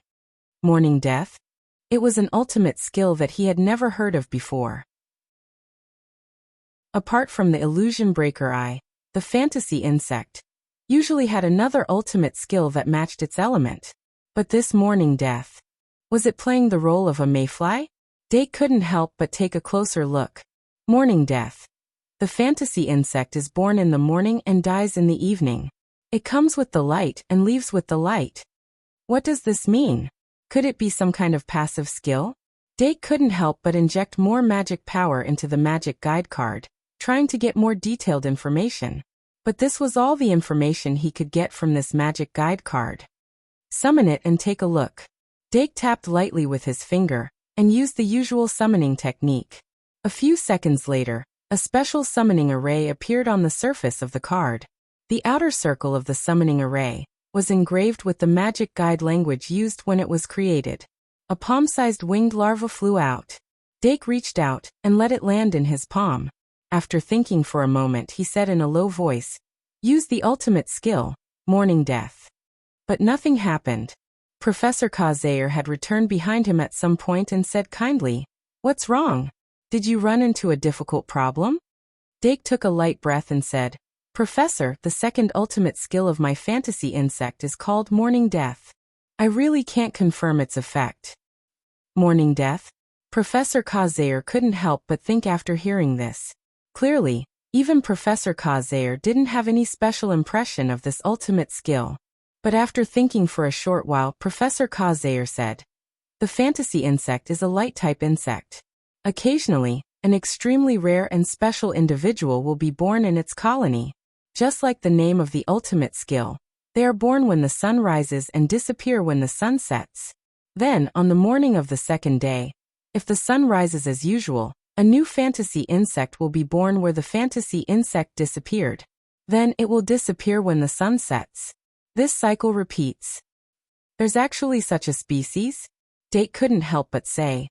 Since it's born in the same place, could the fantasy insect that's born after it disappears be the same one? Professor Kazair couldn't help but frown and say in a low voice, "You're saying that it's reborn when the sun rises, and not giving birth to new children?" "I don't know." Dake shook his head. "It's just a guess. Has no one ever confirmed it before?" Professor Kazair said, "Fantasy insects are rare in nature, let alone those special individuals that are born in the morning and die at dusk. Before you told me that it had such an ultimate skill, I always thought it was just an author's fabrication." Dake sighed. "It's a pity that my fantasy insect is only a magic guide sprite. It can't be used to verify my conjecture. But that's not entirely the case." Speaking up to this point, Dake's eyes suddenly lit up. He had an idea. Professor Kazair's interest was piqued. He couldn't help but say, "Could it be that you've thought of a way to verify it? If you can prove it, then it'll be a huge discovery." "I understand." Dake immediately nodded. This conjecture could only be used to publish an academic paper. Moreover, because not many people cared about spirit hallucination bugs, this academic paper was likely to be ignored. But if one were to expand their thinking and think about it from a broader perspective, they would discover that this was an extremely important proposition, because this involved death rebirth. 8 o'clock in the evening, on top of the clock tower.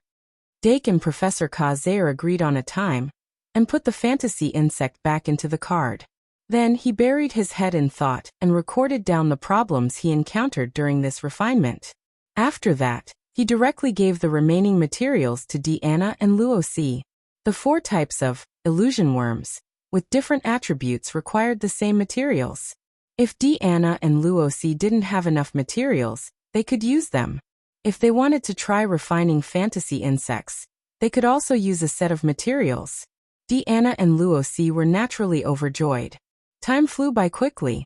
Very few students were able to complete their experiments before the end of class. Most of the students used up all of their materials after repeated failures and couldn't continue. Successfully making an illusion worm became this week's homework. Dake didn't use the Great Sin card on the fantasy insects right after class. He spent more time looking for information in the library to ensure that he had a better understanding of the fantasy insects. Among the 4 types of fantasy insects, the winged fantasy insect with full wings flew the fastest.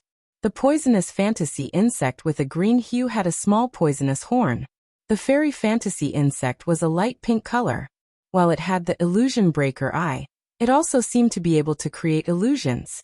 Under normal circumstances, the fantasy insect had the ability to purify abnormal statuses. This usually appeared on the second killing move. The rare individuals mentioned by Professor Kazair were indeed secrets.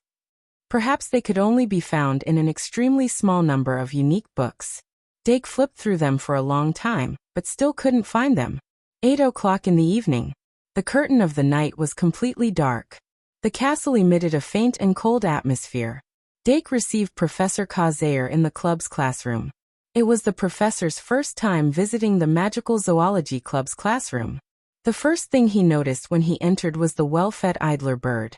He couldn't help but be surprised. He probably hadn't thought that the Magical Zoology Club would live up to its name.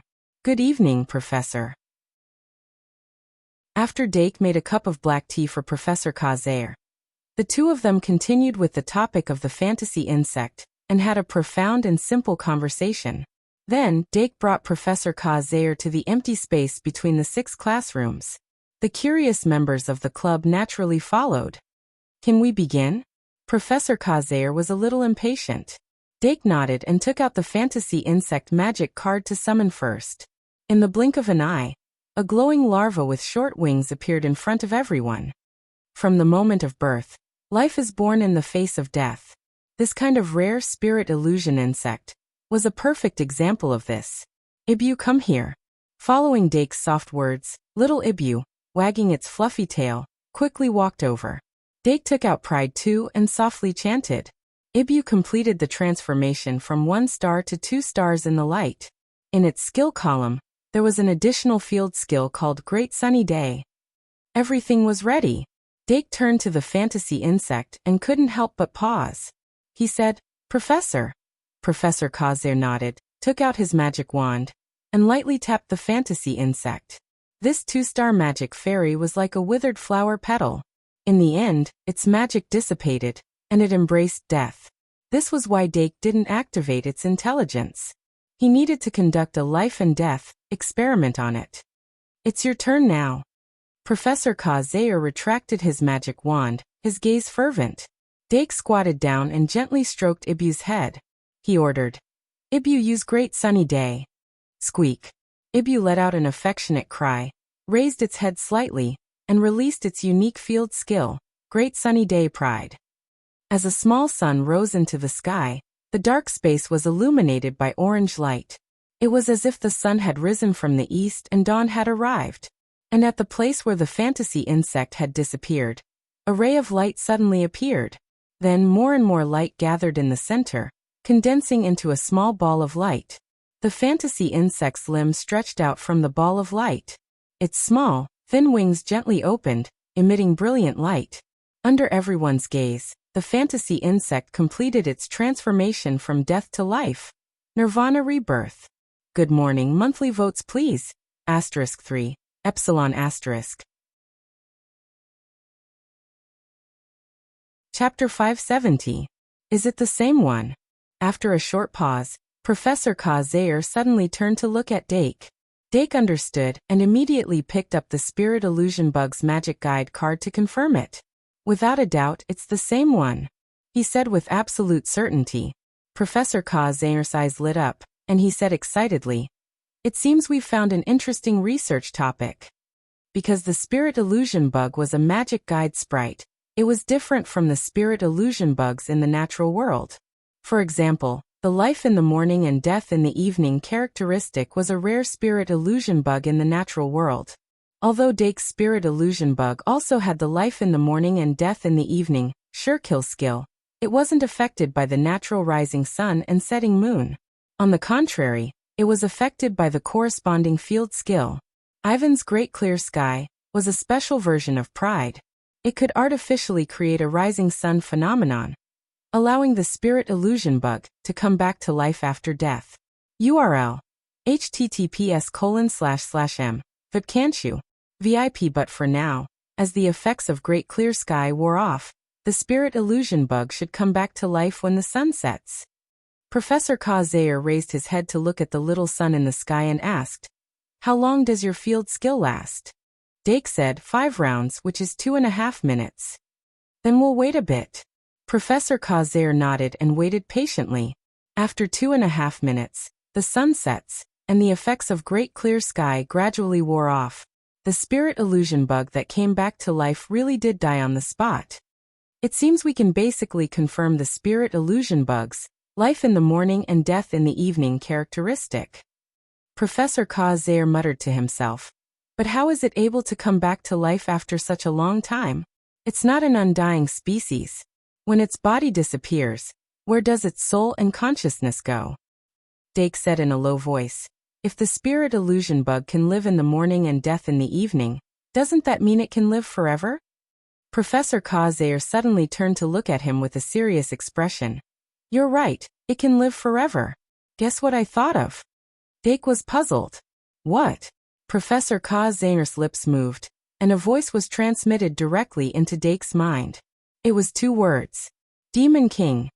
The Demon King's immortality had always been considered an unsolvable mystery. In the past, in order to decipher the mystery of the Demon King's immortality, humans had even specially organized a conference of the sages. However, even if they gathered the most famous sages and great mages at that time, they still couldn't completely decipher it. The Demon King could create thousands upon thousands of reincarnation vessels. Once he was killed, he would be reborn in one of the vessels, no matter how far away he was from the container. It didn't matter how strong the enchantment was. Nothing could stop his rebirth. No one knew how he had transferred his consciousness into the container, and no one could find any trace of him transferring his soul. Even the strongest diviner was unable to trace it. This was completely different from the rebirth of undead species. It was even more mysterious than the phylactery of the Lich. This was the Demon King's deepest secret, and also the reason why humans were still unable to truly kill him. Now that the spirit illusion worm had been reborn, Professor Zaire thought of the Demon King's rebirth method. Both required certain conditions. Both were untraceable.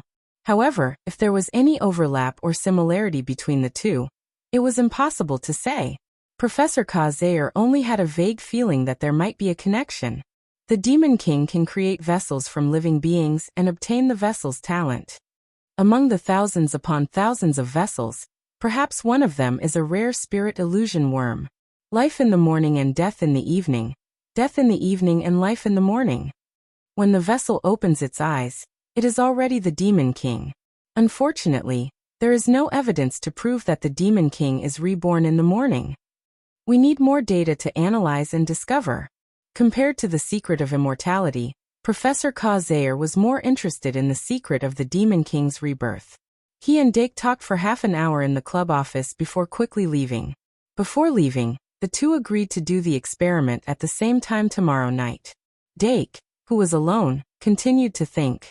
Even though he didn't think the Demon King had the qualifications to become a threat in the future, if the Demon King didn't die, there would always be variables. I wonder how the Demon King is right now. Did it lose its memory or become retarded? Can it still follow the original game's plot and join the warm family of Shengmalian Academy? In the end, in the original game, how did the protagonist completely kill it? Dake suddenly realized that he hadn't thought about this before. Since the Demon King was indeed killed in the original game, it meant that there was a way to completely eliminate it. In other words, in the original game, the team with the protagonist as the core must have solved the Demon King's mystery of immortality. As for the original game, it was a game with the Academy as the stage. Did this mean that the clue to solving the Demon King's mystery of immortality was in the Academy? For example, every second-year student would learn how to create the magic insect card. Dong dong dong dong dong. Dake knocked on the table faster and faster. He faintly felt that he had found some clues. There was only 1 week left before the dungeon was open to second-year students. The students were obviously more enthusiastic about physical training. They couldn't wait to transform into a muscular golden wheel and show off their physical abilities to Professor Cheong-si in the dual class. Dake completed another in-depth lecture in the mathematics class on Tuesday. However, he spent more time teaching the basics. He realized that some first-year students weren't as smart as he thought. Education wasn't just for the top students. Those who started late, or those who were not as bright as the other students, were also part of the student body. He tried to make it so that Spike Leon could understand. Then he increased the difficulty of the homework, so that the top students could have room for improvement. On Tuesday and Thursday afternoons, he would have regular exchanges with Professor Murnau. Each exchange would last about half an hour. This didn't take up too much of his time, but it could bring him a lot of benefits, especially in terms of his understanding of mathematics. Even though Professor Murnau was old, his ability to absorb knowledge was still frighteningly strong. Dake always felt that if he continued to exchange for 10 days or half a month, his foundation would be completely drained. However, the exchange was mutual. The little stock in his stomach that had stagnated after he graduated from university had finally increased. In the long run, he might be able to learn some magical techniques that could increase the speed of thinking in a short period of time.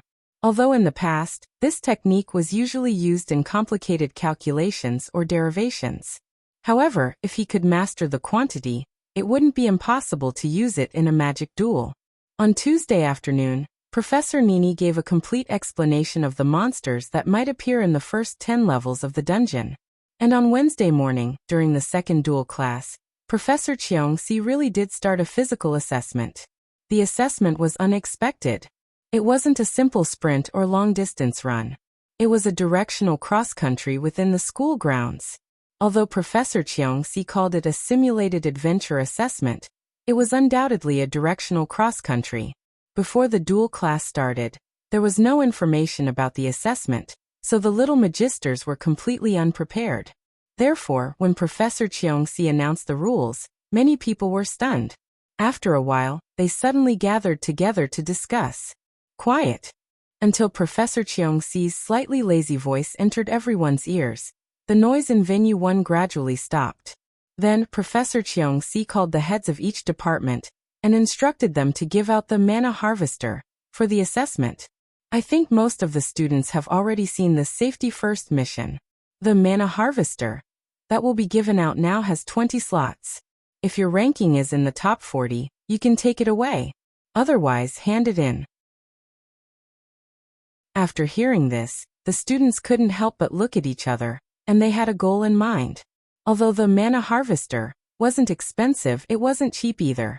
The price of a high-quality mana harvester with 20 slots was usually above 100 credits. If they could squeeze into the top 40 in this assessment, it was equivalent to saving 100 credits. This wasn't a small amount. Of course, the top 10 in the assessment will be rewarded with different amounts of credits. Professor Cheong-si looked satisfactorily at the students, who had changed their expressions, and continued speaking. Next, I'll transmit the map for the exploration to everyone's department card. The mana that everyone needs to gather will be marked. You can check it yourself. In addition, the specific rules and assessment indicators have been posted on the bulletin board. Those who haven't memorized them can take a look. It's now 10:10 a.m. On the 25th of September, after the distribution of the mana harvester, the assessment will begin. The assessment will last for 3 hours and will end at 1:10 p.m. Do you understand? Understood. Louder. Understood. Very good. After the assessment ends, those who haven't gathered the required mana, as well as those who are in the bottom 40, will be prohibited from entering the dungeon before Halloween. Oh, greater than over equal to, oh ah. Amidst the cries of agony, Dark quickly got his hands on the mana harvester. It was a circular object with 20 compartments. By injecting mana into the button in the middle, the mana harvester could be controlled to extend a hollow needle. When the needle was close to the mana marker, it could be used to absorb the mana. He fiddled with it for a while and said earnestly to Deanna, who was beside him, "After you're dismissed, read the rules and take a good look at the map. You can do it." Deanna blinked and asked, "Can't we go together?" Dake smirked and shook his head slowly. Deanna immediately turned her head and looked at Luo-si. Her big eyes were filled with cuteness omega. However, Luo-si took a step back and shook his head. Deanna will be opponents from now on. Without a sound, the team that was originally gathered together had already spread out in all directions. Even White and Luo both laughed awkwardly and distanced themselves from each other. They encouraged each other from half a meter away. That was because 40 failed mana harvester was too many. Moreover, once the magic markers that needed to be collected overlapped, they would become direct competitors. No one wanted to watch their classmates risk their lives in the dungeon for the next month. That would make them feel awkward. Moreover, some of them had contacted their Year 3 seniors in advance and reserved the guide. If they didn't qualify to enter the dungeon, wouldn't they die? When the atmosphere became tense, the mana harvester was finally released. Dismiss. Professor Cheong-si shouted, and the students immediately moved. Some of them rushed to the notice board, some rushed out of Combat Hall 1, and some started to climb up the stairs. That was because one of the mana markers they were looking for was in Combat Hall 1. Dake placed the mana harvester into the card compartment and activated the campus card. He opened his map and walked out of the combat hall. He was very clear about the rules of directional cross-country.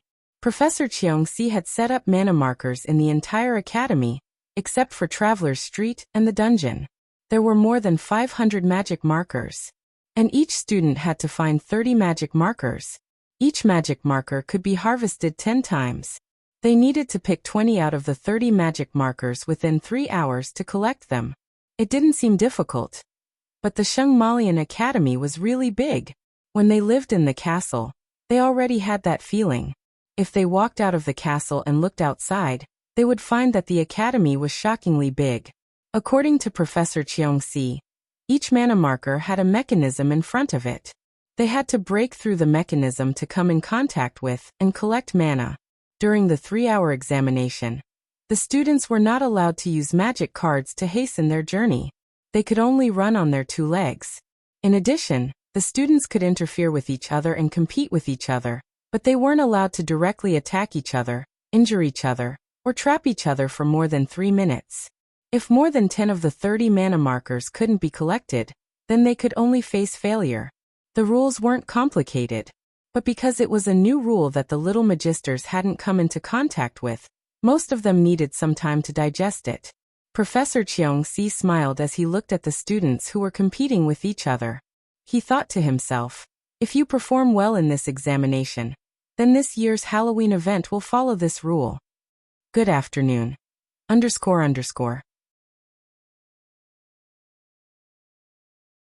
Chapter 571. Directional Cross-Country. Simulated exploration was a comprehensive test for the students. Most of the factors were necessary to enter the dungeon, the most basic of which was physical fitness. If one could not run for 3 hours, then even if one entered the dungeon, one would not be able to go far. In addition to physical fitness, the ability to identify the map and directions was also very important. If one could not find the way even with the guidance of the map, then in the dungeon, which was as complex as a maze, one would only end up getting lost. As for the competition among the students and the mechanism to protect the magic markers, these factors were somewhat similar to the monsters and guardian bosses in the dungeon. They quickly found the first magic marker. It was a decorative painting of a ghost in the washroom on the 3rd floor of the castle.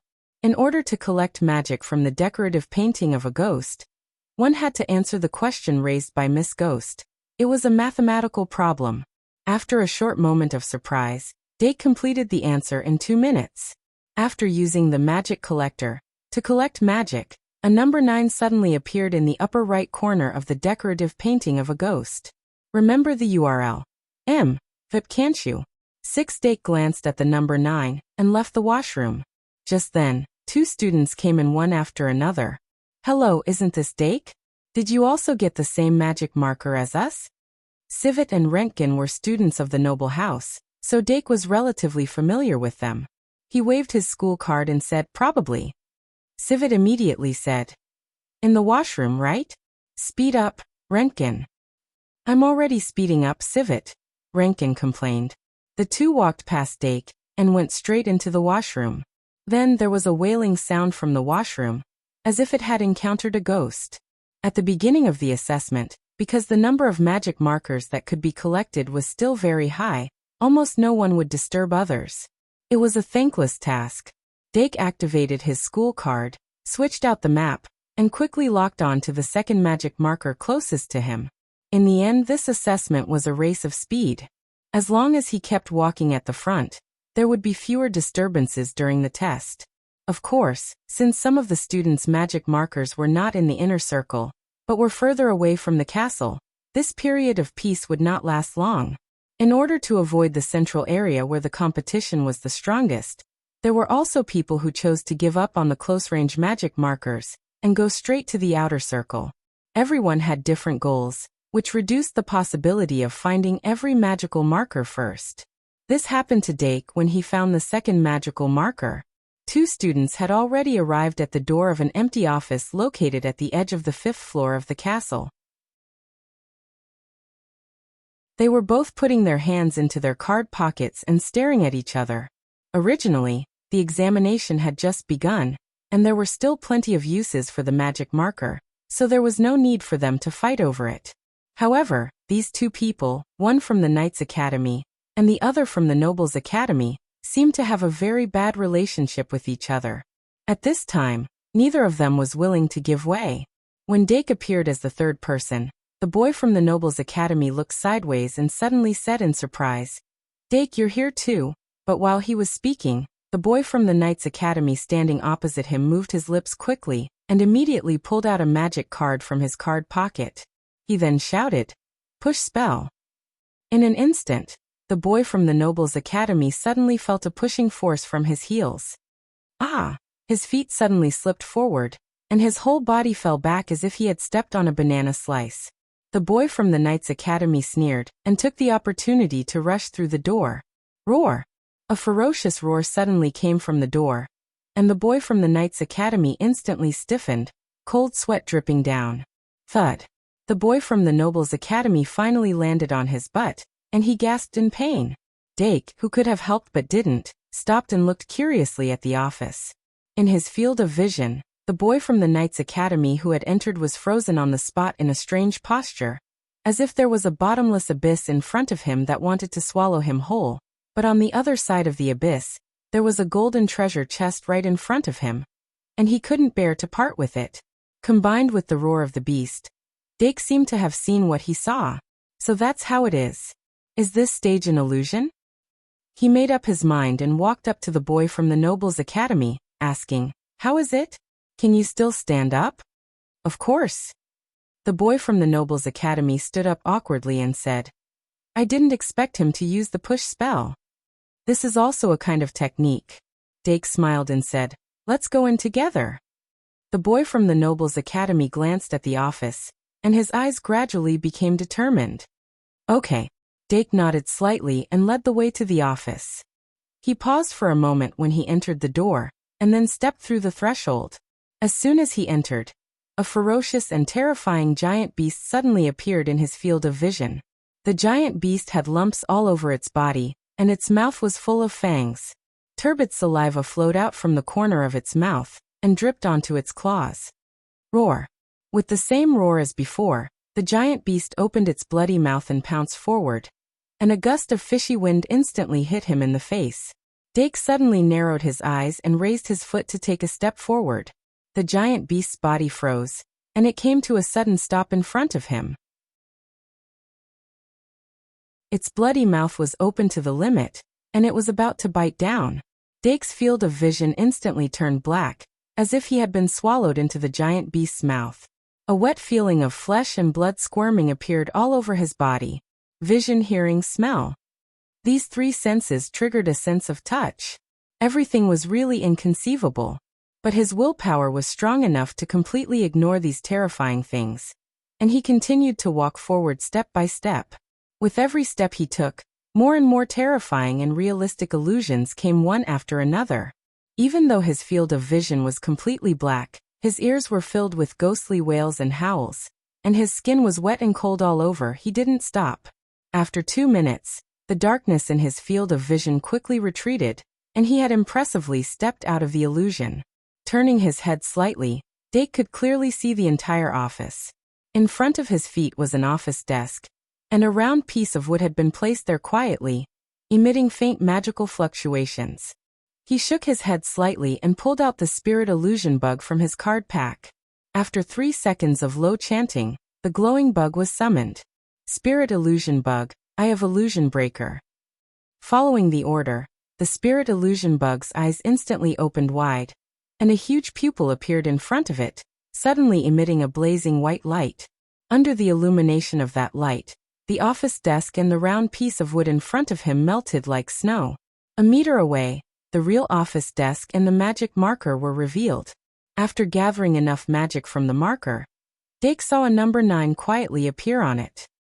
He then turned his head and glanced at the 2 students who were bravely advancing. He then passed between them and left the office. I hope they don't make a mistake, or else I'll have to start all over again. Dake's simulated adventure test went very smoothly. The second-year students, no matter which college they were from, generally wouldn't use a magic conducting card on him. Even if he encountered a situation where many people were fighting over it, he could communicate with them amicably and smoothly obtain the magic. And when the students saw him, they would often stop fighting and get along with him, amicably. That situation went on for more than an hour. When time started to run out, there were finally some changes. Dake didn't deliberately speed up along the way. After more than an hour, he had only gathered 17 boxes of magic, and there were still 3 more markers that he hadn't found. He had long since left the castle, and arrived in front of the circular building at the entrance to the underground city. Is it in here? Dake glanced at the map and couldn't help but raise his head. The circular building, which looked like a Roman palace, had only 2 floors. The first floor was more than 20 meters high, and the second floor was more than 10 meters high. On the periphery of the first floor, there were neatly arranged stone pillars carved with the pattern of monsters. Stepping into it, it was as if he had traveled through time and arrived in the ancient era. An ancient and boundless aura instantly hit him in the face. In the building, there were shouts one after another. Obviously, there were already many people inside. Looks like there are a lot of people? Dake hesitated for a moment but still walked inside. The deeper he went, the clearer the shouts became. His ears twitched and he said in surprise, "Is Deanna inside too?" So he subconsciously quickened his pace. He passed through the stone pillars, then entered the spacious passage, and went straight ahead. After a while, the front suddenly opened up, and an extremely spacious open-air square came into view. Even though it wasn't the first time he came here, Dake still couldn't help but be attracted by the 12 colossal statues in the square. Immediately, he suddenly discovered that on top of one of the colossal statues, there was a huge one floating. This one was extremely conspicuous, and it caught people's attention at a glance. And the magic marker of this place was placed on top of this colossal statue. Dake couldn't help but want to complain. Does this want people to climb up? They couldn't ride on the magic elves, and they couldn't let the magic elves collect for them. If the person who drew this magic marker didn't have a magic card like the flying spell, wouldn't they have to climb up? Fortunately, the one chosen was the monstrous statue with a lion's head and a human's body, and not that exaggerated angel statue. Dake retracted his gaze. The second-year students were quarreling at the foot of the lion's head colossus. Other than Deanna, there was also White, Luoboat, and Dolong. Good lord, these 4 people. None of them had a magic card like the flying spell. Dake couldn't help but laugh. He finally knew why these 4 people were quarreling here. It seems that those who can fly have already collected the magic power and left, and the rest are all phoenixes who have landed. I guess they all want to climb up to collect magic power, but because of someone's interference, they can't climb up. If they choose to quit, they won't be satisfied. It just so happens that these 4 people are the kind of people who would rather break than bend. It seems that White didn't leave because Luoboat is also here? Anyway, it's not a good thing to drag on like this. I have to help them. Dake smirked and took out the flying spell. Whoosh. He made a Superman pose and instantly soared into the air. Look, someone's flying. Luoboat suddenly patted White's shoulder, and said with a sour expression. White looked up and secretly sighed in relief. Finally, they could leave. Dolong wanted to shout a few more words, but at this time, there was no sound. Deanna suddenly puffed up her cheeks and ran out angrily. When I learned the transformation spell, I'll turn into a bird. Ah no. I'll turn into a flying bear. The magic marker on the lions had only had one slot of magic power left. Since someone had already flown up, the 4 people below had no reason to continue arguing. White and Deanna quickly left, but Luobot and Dolong were still not satisfied.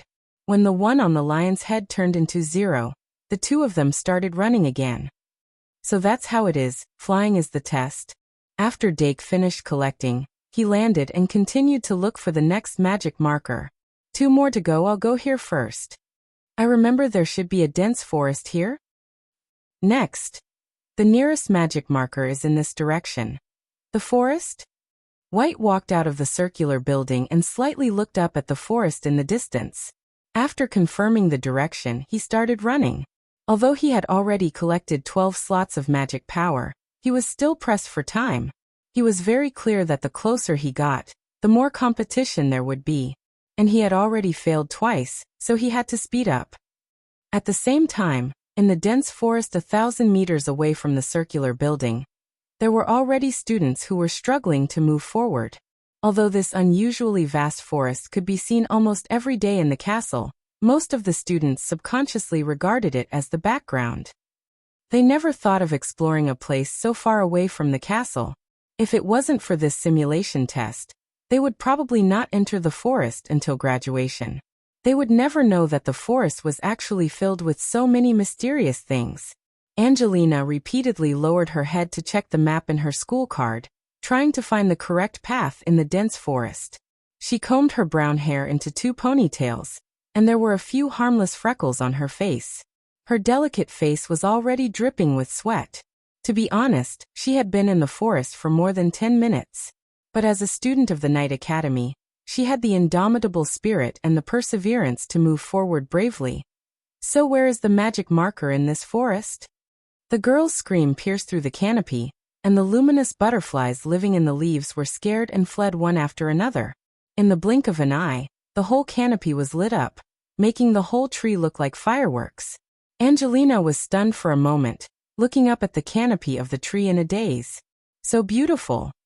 As she exclaimed in surprise, the startled glowing butterflies began to gather on the treetops.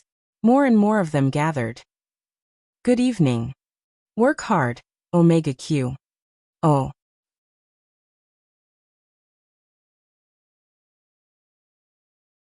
Chapter 572. What is that? Although the sky was bright at this time, the white glowing butterflies were not conspicuous in the sky. But suddenly there were too many butterflies, and in the blink of an eye, they gathered at the top of the treetops to form a river of light. Nearly 1,000 meters away, a few students who were running towards the dense forest subconsciously stopped in their tracks. Until today's exploration simulation exam, many people suddenly realized that there were still so many unfamiliar areas in the Shungmalian Academy. They were not even able to fully understand the castle, and were forced to explore many areas. This dense forest that stretched as far as the eye could see was the most unfamiliar, and also the most frightening area. Therefore, most of the students who found the magic mark on the map in this dense forest chose to give up, or move back. In the end, when there was no other choice, they would come back to explore this dense forest. But there was always a lot of brave people. The students of the Night Academy often had the aura of knowing that there is a tiger in the mountain, but still going to the tiger's mountain. Remember, https://mvipcanshu. VIP at this time. Angelina was not the only one in the dense forest. The second-year leader of the Night Academy, Justin Wayne, entered the dense forest one step ahead of her. With the magic fairy leading the way, he had already covered half of the distance, and was not far from the magic mark in the dense forest. The dense canopy blocked his view, and he did not see the river of light converging, and was still cautiously moving forward. Outside the dense forest, whether it was Dake, White, or even a few other students who were aiming for the dense forest, they all paused for a moment, and then sped up again. After that, more people noticed the movement here and changed their target, and rushed towards the dense forest. The phenomenon caused by Angelina was like a firefly attracting moths, and it caused the students to gather from all directions. And the dense forest also opened its mouth. Dake's running speed was very fast. Professor Cheong-si stipulated that the students were not allowed to use magic cards to hasten their journey, and this naturally included riding magic fairies and using magic cards to increase their speed. But she did not forbid the students from using martial arts skills. Although Dake had not used it, but at this time, seeing the phenomenon in the dense forest, he could not help but activate his chakra and moved chi to his legs and suddenly burst out. He keenly sensed that someone in the forest might be in trouble. However, since Professor Cheong-si had set up a mana marker in the forest, there shouldn't be too much danger in the periphery of the forest. Therefore, it could also be a false alarm. However, there were some things that couldn't be gambled. Crossing a kilometer in the blink of an eye, he quickly rushed into the dense forest and summoned the Hawkman wrestling. After the process of unsummon-resummon, the sweat on the horned harpy's body due to training was completely filtered out. It looked at Dake energetically. "Hacha!" Dake immediately said, "Fly over the treetops and lead the way." The Hawkman wrestling immediately understood. After a few steps, he spread his wings and flew high. Soon, he flew over the treetops and saw a sea of light formed by glowing butterflies. It narrowed its eyes and flew over. On the ground, Dake, who was holding the wrestling Hawkman magic card, could clearly sense the location of the magic fairy and followed closely behind. The deeper they went, the more luxuriant the trees became. The roots of the giant trees were intertwined. Their speed was affected and slowed down a lot. When Dake came back to his senses, he was surrounded by trees in all directions. If not for the Hawkman wrestling above his head to guide him, he would most likely be lost temporarily like Angelina. However, there were no ifs. Not only did he not lose his way, but he also quickly found Angelina. She was running outside. "Let's go." Angelina wasn't happy to see Dake. The brown-haired girl with twin ponytails looked flustered, and her eyes were full of fear. She was holding 3 magic cards in her right hand, but the magic fairy she summoned was eaten by the monster behind her in the blink of an eye. Dake happened to see the process of one of the magic fairies being eaten, and couldn't help but frown. The monster behind Angelina was glowing and had the outline of a deer. At a glance, it looked like a glowing white deer, even emitting a holy aura. However, at a closer look, its body surface was uneven, as if there were countless worms struggling and wriggling. Clearly, it was an aggregation of some kind of creature. Just now, when Angelina's magic fairy charged over, long tentacles suddenly extended from the monster's body. In the blink of an eye, the tentacles wrapped around the magic fairy. When the tentacles loosened, the magic fairy was only left with a trace of magic power. Clearly, this monster had the ability to absorb magic power. Thinking back to the sea of light he saw outside the forest, Dake immediately made a guess. Could it be a ghost butterfly? It was a mystical creature that lived in the leaves. According to legend, it was formed from the souls of the dead, and was known as the white glowing ghost. In the habitat of the ghost butterfly, the local people believed that after death, a person turning into a butterfly was a beautiful vision, a proof of the kindness of the deceased. Thus, although the ghost butterfly had the word ghost, it was a rare mystical creature that was not feared by the people. In other words, they shouldn't be dangerous. Is my understanding too shallow, or is the current situation caused by the unique characteristics of the ghost butterflies in the dense forest? Regional characteristic? Dake slowed down as he pondered. He was more curious about the ghost butterfly than he was about Angelina. A female classmate ran past him, but he didn't even turn his head. However, after Angelina jumped past him, she couldn't help but stop and turn around. "Let's go." Dake was excited. He raised his hand and made an okay sign with his back facing Angelina, indicating that she could leave without worry. Angelina was startled, but she didn't leave. Although she didn't have much contact with Dake Dimung, because Dake was always the topic of conversation among the girls, Angelina knew a lot about his personality. Sometimes gentle, sometimes arrogant, sometimes passionate like fire, sometimes cold like a mountain. Dake Dimung always showed the right attitude at the right time. It was as if he was the embodiment of right. Angelina and her friends all agreed that Dake Dimung was a person that people couldn't help but want to get close to from afar, but once they got close, they would find that they couldn't get close to him. Outside of his charismatic core, There was a high wall that couldn't be crossed. As for why Anna and Luosi from the noble house, why were they so close to him? Maybe it's a miracle. Angelina looked at Dake Diming's back and knew that she couldn't change his mind, so she shouted, "Hey, be careful." "I will," Dake casually replied, his eyes filled with excitement. As the president of the Magical Animals Society, he couldn't just understand the society on the surface. Therefore, he had been filling in his knowledge in his spare time. The ghost butterfly in front of him was the second mystical creature he saw in the Shengmalian Academy. The first was the dust elves, which lived in the sewers and had the appearance of a coal ball. They obtained energy by decomposing trash, and according to the environment, they would adjust the number of individuals in their group through fusion and division. Every holiday, when there was a large amount of trash on Traveler's Street, someone would call for these little creatures to clean the streets. Dust elves weren't rare, but because they could only survive in dirty environments, once the environment became too clean, they would decompose on their own. So they weren't suitable to be kept as pets.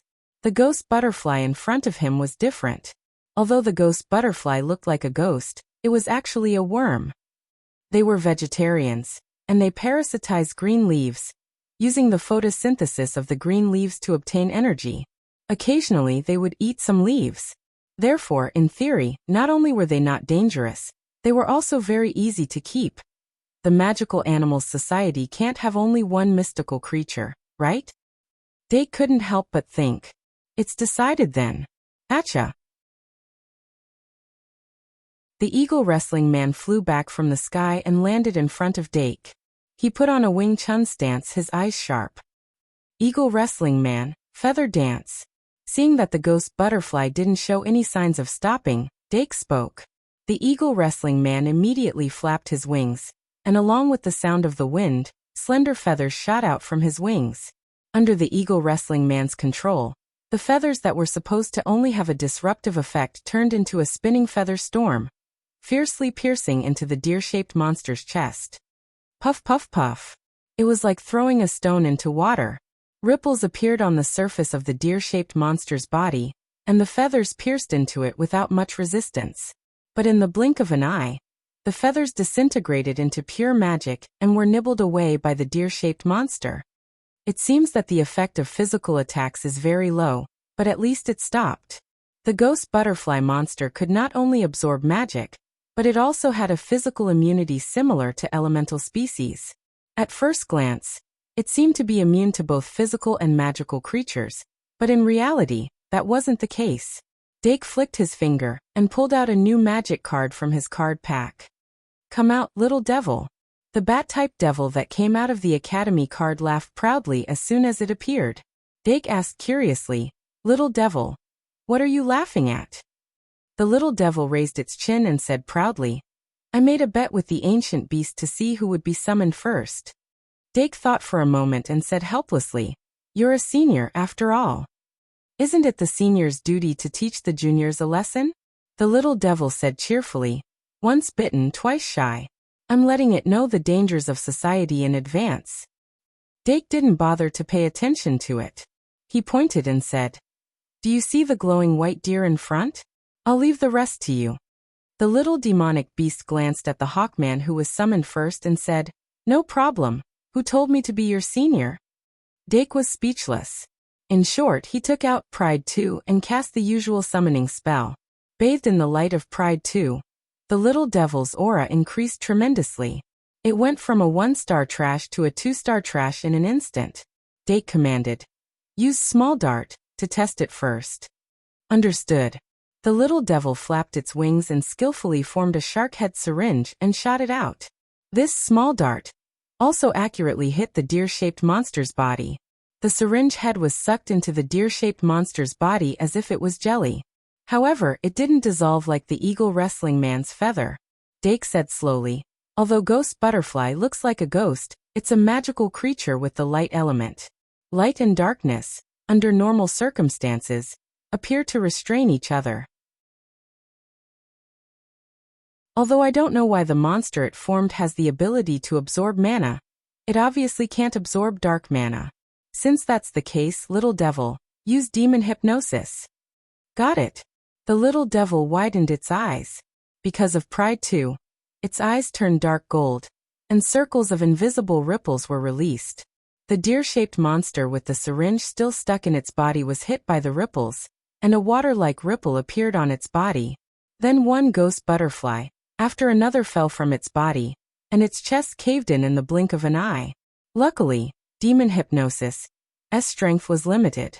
It only peeled off the ghost butterfly on the monster's body and didn't hurt it internally.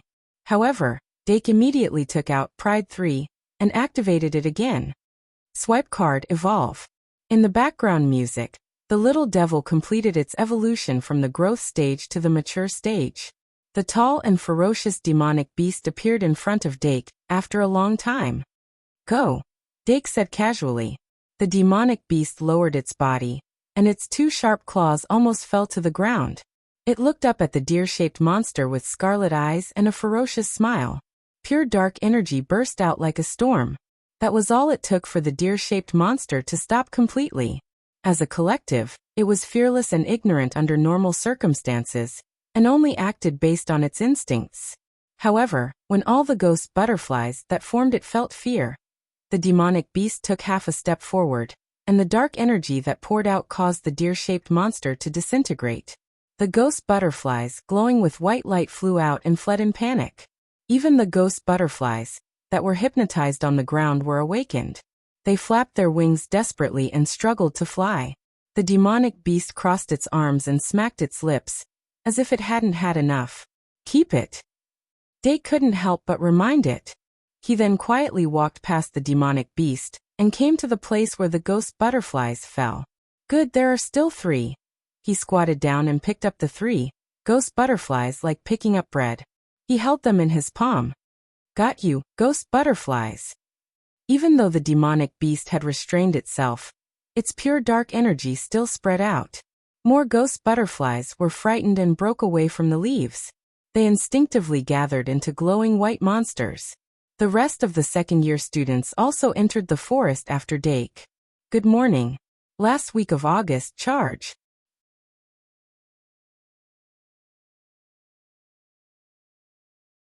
Chapter 573. The monsters formed by the ghost butterflies were the natural nemesis of the magic elves. They seemed to be able to ignore the defense of the magic elves and directly absorb their mana. And once the magic power was exhausted, the life of the magic elf would also fade away. The second-year students who followed Dake into the forest soon encountered the glowing white monsters. The students of the Night Academy were never afraid of danger and immediately summoned their magic elves. As the first-tier magic guide spirits were summoned one after another, proud roars rang out in succession from the outskirts of the forest. The quiet forest finally became lively. Professor Pawa Cheongsi looked into the distance from the top of the castle. Her expression was full of joy as she looked at the forest. She always thought that the forest was a good place, but due to some special reasons, the academy didn't develop it. The ghost butterflies outside the forest were a protective measure. Once someone entered the forest, it was very easy for the ghost butterflies to go berserk. The ghost butterflies didn't have any offensive capabilities. Even if the ghost butterflies in the forest were somewhat special, they only had the ability to absorb mana. At most, they could only deal with the first-tier magic elves. Moreover, they didn't have any other means other than absorbing mana. Website: https://m. VIP can't you?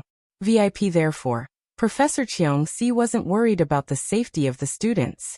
If they couldn't even deal with the ghost butterflies, then they would have wasted their 1 year of study. No. Werthergod couldn't help but let out a slightly panicked cry as he watched the giant monster. He summoned subconsciously being devoured by the ghost butterfly monsters. He wanted to see if anyone was in danger, so he sped up and rushed over. He didn't expect to encounter danger before he even saw anyone. The glowing white monster in front of him was a huge dog-headed man that was almost 5 meters tall. The dog-headed man was holding a war hammer that was covered with tentacles. With one smash, it ate half of the giant monster's head. Then, before the giant monster went berserk, it ate it clean. Beep. The dog-headed man raised its head and screeched. In an instant, it started running toward White. White hurriedly pulled out another magic card. and completed the summoning before the kobold could reach him. A snow-white giant python darted out of the summoning array and slammed into the kobold. The kobold couldn't dodge in time and was hit squarely. However, the radiant python's head pierced through the kobold's body, revealing its upper body. The phantom butterfly in the kobold's body suddenly closed and locked the radiant python with its body. Then, the tentacles on its body suddenly expanded and turned into an octopus-like tentacle that tightly wrapped around the radiant python's body. Radiant python used divine light. Seeing that the second magic elf was about to be devoured by the strange dog-headed man, White's face was covered in sweat, and he hurriedly issued an order. The body of the radiant python immediately burst out with sacred light. The kobolds that were illuminated by the holy light suddenly became like light bulbs, emitting a blinding white light. Oh no! White's expression suddenly changed, and he instantly realized what stupid thing he had done. Releasing light magic in front of a light elemental creature that could devour magic was no different from feeding it. White's radiant python had become the kobold's power bank. Not only did the kobold suck the holy light dry, but it also devoured the radiant python's body, and its magic power skyrocketed. White grabbed the radiant python's magic card tightly and turned to flee. Although his card deck had been expanded during the holidays, Troll and Radiant Python were still the core of his 3-star magic elves. Now that these two magic guide fairies had been insta-killed in a single exchange, it was inevitable that they would feel flustered. So what the hell is this thing? Why is there such a monster in this forest? His lack of knowledge made it impossible for him to understand the nature of the giant kobold, and he couldn't even think of a counterattack. He could only take out Holy Sword Curse and Taboo Love while running and wait for an opportunity to strike. However, the kobold's magic power skyrocketed, and it was already behind him in the blink of an eye. There were a total of 12 students who entered the forest. Other than Justin, Angelina, Dake, and White, there were 4 students from the Knight Academy, 1 from the Fool Academy, 1 from the Noble Academy, and 2 from the Mage Academy. Among them, the 4 students from the Knight Academy had entered the forest after sensing the ghost butterfly, a strange phenomenon. Of course, their maps all had magical markers that marked the forest. After entering the forest, the 8 of them had similar encounters. Only 1 student from the Mage Academy was able to recognize the ghost butterfly and successfully chase it away. The other 7 people, like Victor, started a tug-of-war with the monster formed by the ghost butterfly.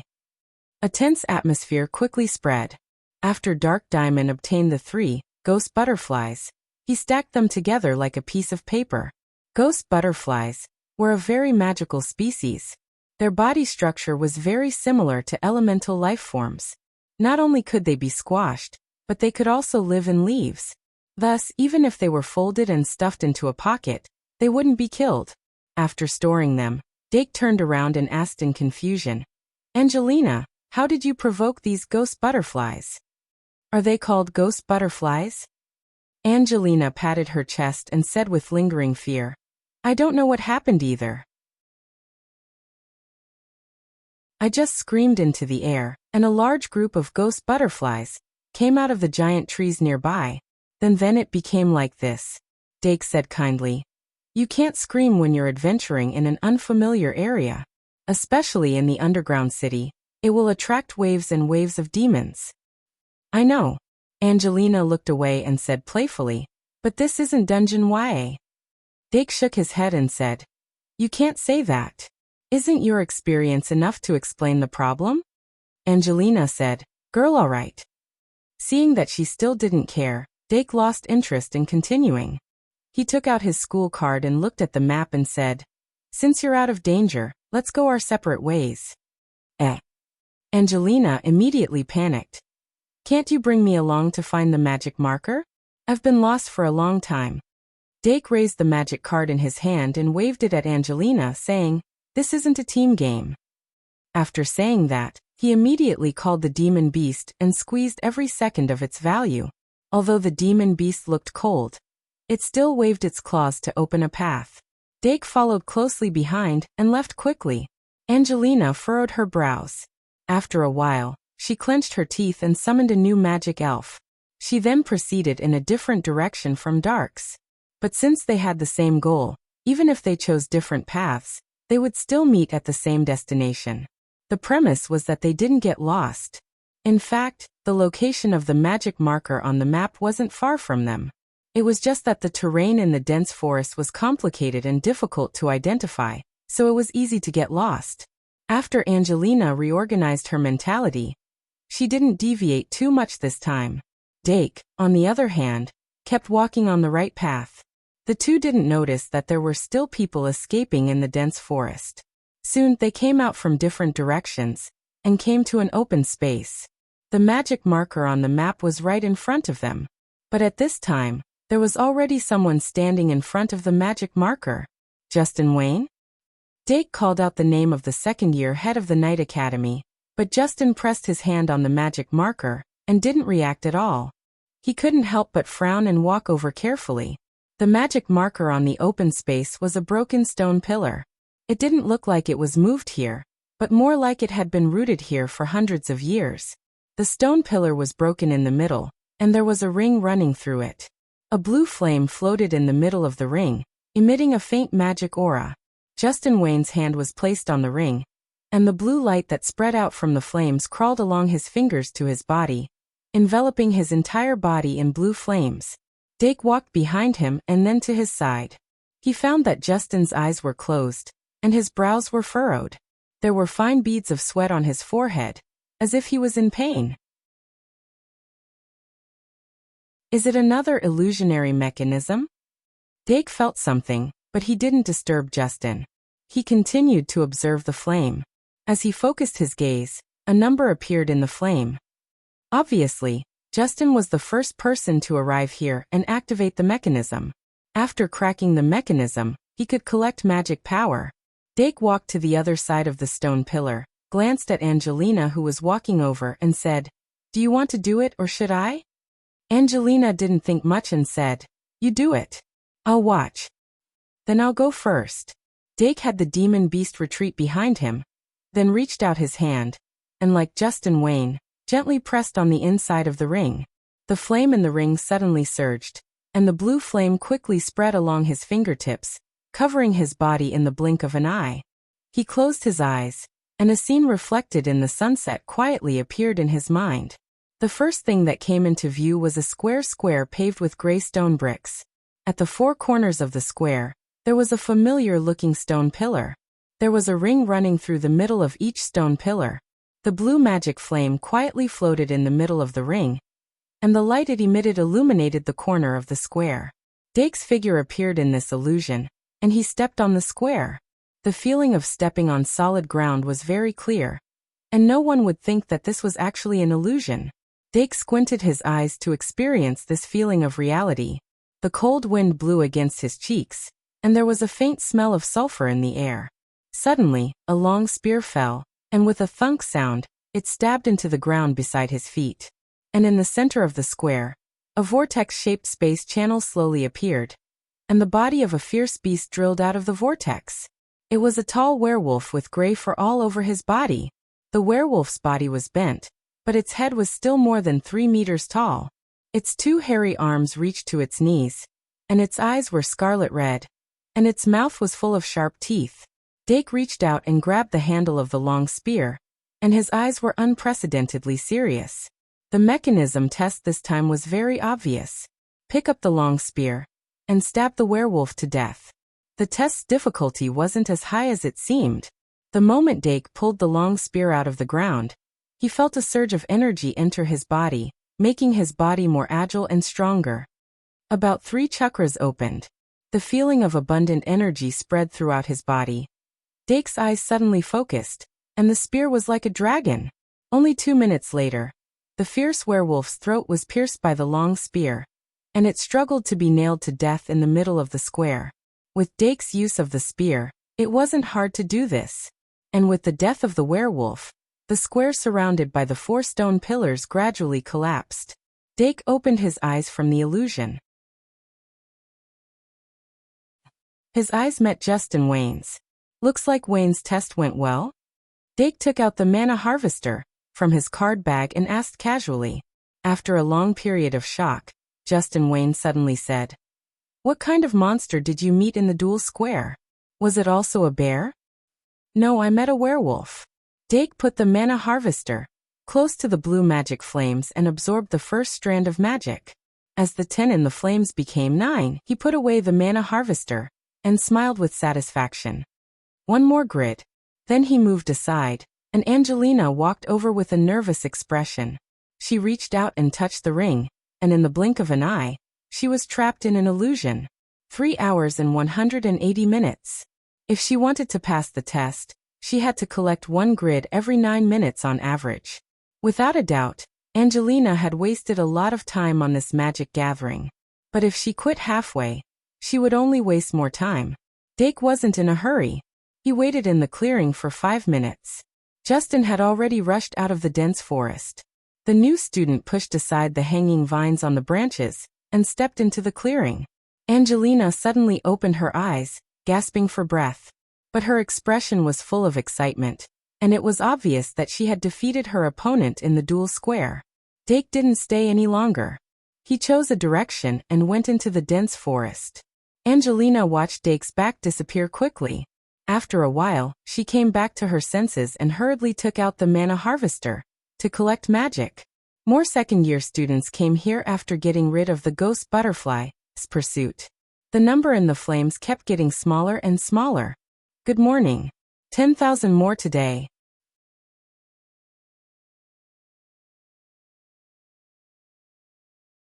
Chapter 574. Whoosh! The wind was chilly and bone-chilling. Dark walked in the dense forest. His footsteps were very slow. There was only 1 magic marker left to be collected. There was still plenty of time. He even had the leisure to take a stroll in the forest. If one observed carefully, they would discover that there were many mysteries in the forest. Apart from the ghost butterflies that lived in the leaves, there were many strange species in the outer area.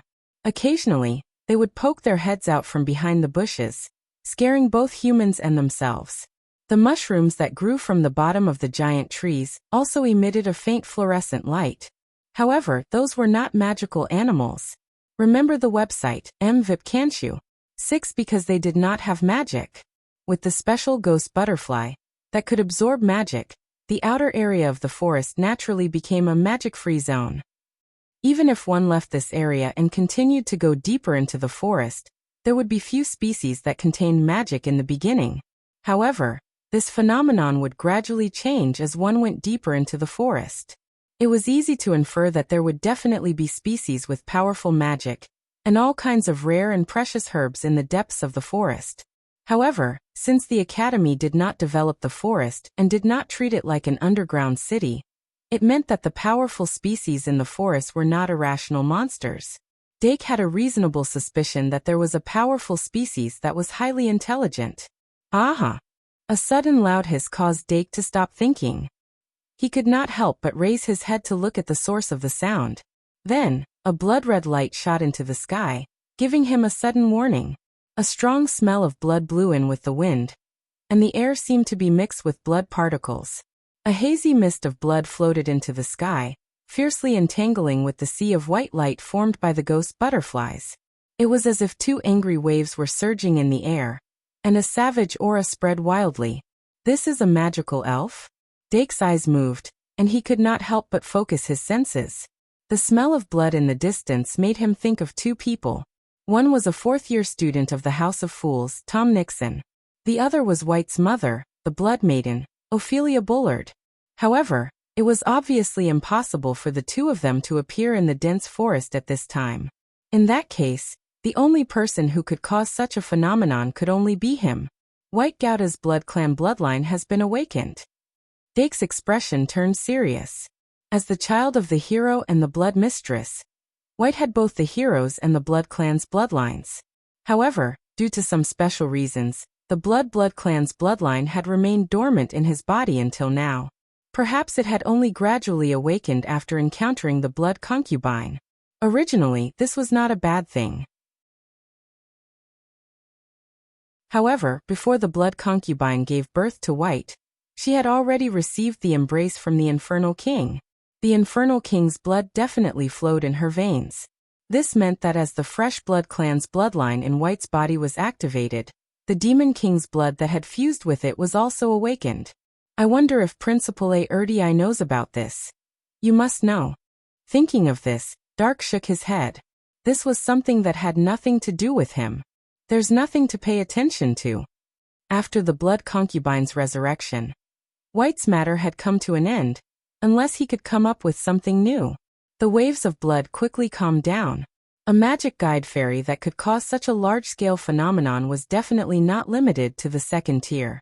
No matter how powerful the kobold formed by the ghost butterfly was, it was impossible for it to be a match for the ghost butterfly. It could even be said that using a sledgehammer to crack a nut was like using a sledgehammer to crack a nut. The ghost butterfly was not a dangerous mystical animal. However, after being disturbed like this, Dake no longer had the mood to continue strolling in the forest. He quickly left the forest, and chose one of the remaining 11 magic markers on the map. He then walked over at a moderate pace. The Shungmalian Academy did not have an old school building, but there was a piece of broken wall behind the castle. It was impossible to find out where this piece of broken wall came from. However, because there was a special spring inside, it would spit out some gas called ancient aura at certain points, so it had not been cleaned up. The lower grade students had no understanding of this, and they did not have the means to identify and collect the ancient aura. In the eyes of most people, this was just a piece of ruins. However, Dake occasionally saw Saraswati running in that direction. Now that he was strolling here, he did not accidentally see Saraswati and Ai Métis, who happened to be there as well. The magical marker in the middle of the ruins was an ancient gear floating in the air. The number that appeared above the gear was 10. It was obvious that no one had solved the level corresponding to this gear. Indeed, Dark was here for the sake of challenging the difficulty. However, Sarah and Ai Ma, who were standing on both sides of the gear, seemed to have the same idea. Neither of them seemed to be in a hurry. They were probably close to the end of the exam, which was why Yu was here to study. However, it was slightly different from what Dake had imagined. They were not trapped by the level, but trapped by the level's trigger. In other words, they did not even trigger the level. Dake could not help but ask curiously, "How long have you been here?" Sarah raised her head and revealed a bright smile. "It's been 10 minutes, right? How about it, have you finished your exam?" Dake shrugged and said, "There's still one more." Then he pointed to the gear and pouted, "Here, this one." Ai Ma mocked. "Then I suggest you study it after you've finished." Dake was slightly surprised. "Have you collected 20 magic markers?" Ai Ma shook her head decisively. "No." Dake was stunned. "Then why are you?" Ai Ma stood up and gave him a small stare. "I'm afraid you'll miss the exam because of this." Before her voice died away, she had already walked away and said leisurely, "Anyway, I'm leaving first, you guys continue." After saying that, she really left. Then, Sarah rolled her eyes and said, "Then I'm leaving too. Good luck, Dake. I'm looking forward to the day you crack the puzzle." So half a minute later, the two girls around the gear both left. The other students spread the word among themselves, and most of them also knew that there was a magic marker here that could not even be activated by the level, like a dud. Even professors make mistakes sometimes. They thought so and did not take it seriously. In fact, Dake had come over because he heard that the magic marker here was hard to crack. He did not expect it to be so hard to crack. "Anyway, let's take a look first." He blinked and reached out his hand directly to the gear. The teeth of the gear were not dense, and the surface looked like both metal and rock, difficult to distinguish, covered with cracks. Most of these magic markers were not local products. This gear was also out of place in this ruin. Where did Professor Cheongsi get it? Dake stopped his hand, and when his fingers approached the gear, they touched a layer of transparent membrane. He changed his gesture from poke to touch. After one round, he figured out the structure of the membrane. It was a soft shell shaped like a football. With a little force, his fingers could press on the soft shell and leave marks. But when he continued to press down, he found that he could not press it at all. Ai Ma and Sarah were blocked by this layer of soft shell. "Indeed, I can't even put my hand in. How can I activate the level? Dake shook his head and retracted his hand. In this situation, the first thing he thought of was actually a violent breakthrough. Maybe he could summon a high-attack magic fairy and directly break it. But this obviously did not meet the requirements of the assessment. Maybe this membrane is the level? Dake could not help but think. Then, after careful consideration, he summoned the Dream Demon. The reason why he chose to summon the Dream Demon was naturally because it was a ghost. The ghost butterfly he encountered not long ago gave him inspiration. Since the gear was protected by a physical barrier that could be touched, then he would use a ghost that could pass through walls. Little demon, the little Dream Demon pounced on his face as soon as it appeared. He hurriedly reached out and grabbed the sides of its body, then turned it around so that it faced the gear and said, "There is an invisible barrier outside the gear. Let's see if we can pass through it." Little demon, the Dream Demon shook its head violently.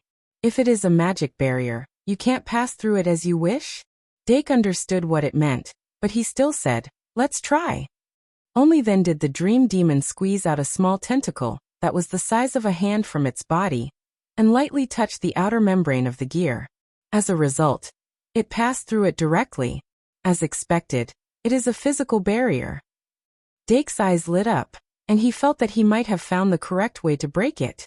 Originally, these magic markers were designed for second-year students, so the difficulty could not be too high. At most, it was suitable for different groups of people. Just like the one he encountered at the beginning, which required him to solve math problems, it was very suitable for students of the Magic Institute. And the one in the forest not long ago was very suitable for students of the Night Institute. As for the gear in front of him, it was most likely for students with the ability to pass through. And just as Dake was thinking this, the little Dream Demon's tentacle had already touched the gear. In an instant, the gear that was originally floating quietly began to spin at high speed. A strange magic power came from the center of the gear, spreading out like a whirlpool. Dake did not react before he was enveloped by the magic whirlpool together with the Dream Demon. The ground beneath his feet seemed to be dyed black by black ink, and it instantly lost its luster. When he looked down and raised his head again, even the gear had completely disappeared. His entire field of vision was pitch black, and only the outline of the Dream Demon's body was suffused with light. Dake suddenly understood. This should be a barrier that could only be triggered by a spirit elfin. But how do I break it? When this thought flashed through his mind, the darkness in his field of vision was suddenly dispelled, and with a point as the center, the light spread out in all directions. But the world that had regained its luster was no longer the ruins behind the castle. Dake suppressed the curiosity in his heart and slowly looked around. The ground beneath his feet had become flat bricks. Although it was not clean, there were no cracks. And the walls and broken pillars that should have collapsed had been erected once again. The entire ruins had turned into a city with an unfamiliar style. He had never seen this style of architecture in books, and the typical ancient cultures were also very different. The heads of the beasts that were carved everywhere as totems were also difficult to identify. When he subconsciously wanted to go closer to take a closer look, the ground beneath his feet suddenly began to move backwards. And his body was rapidly moving forward because of this. The buildings on both sides of his body disappeared like flowing water. Then he suddenly froze. Dake opened his eyes wide and found himself in a building that looked like a church. The interior of the building was empty, and there was a hemispherical ceiling above him. The surrounding walls were filled with windows, and the blazing white light shone in from the countless small windows, making the light in the room dazzling. In an instant, the white light burst out. Dake's consciousness went blank for a moment, and when he came back to his senses, he was standing in the ruins again. He suddenly raised his head, and his eyes reflected the huge castle, and the floating cog in the air had stopped spinning.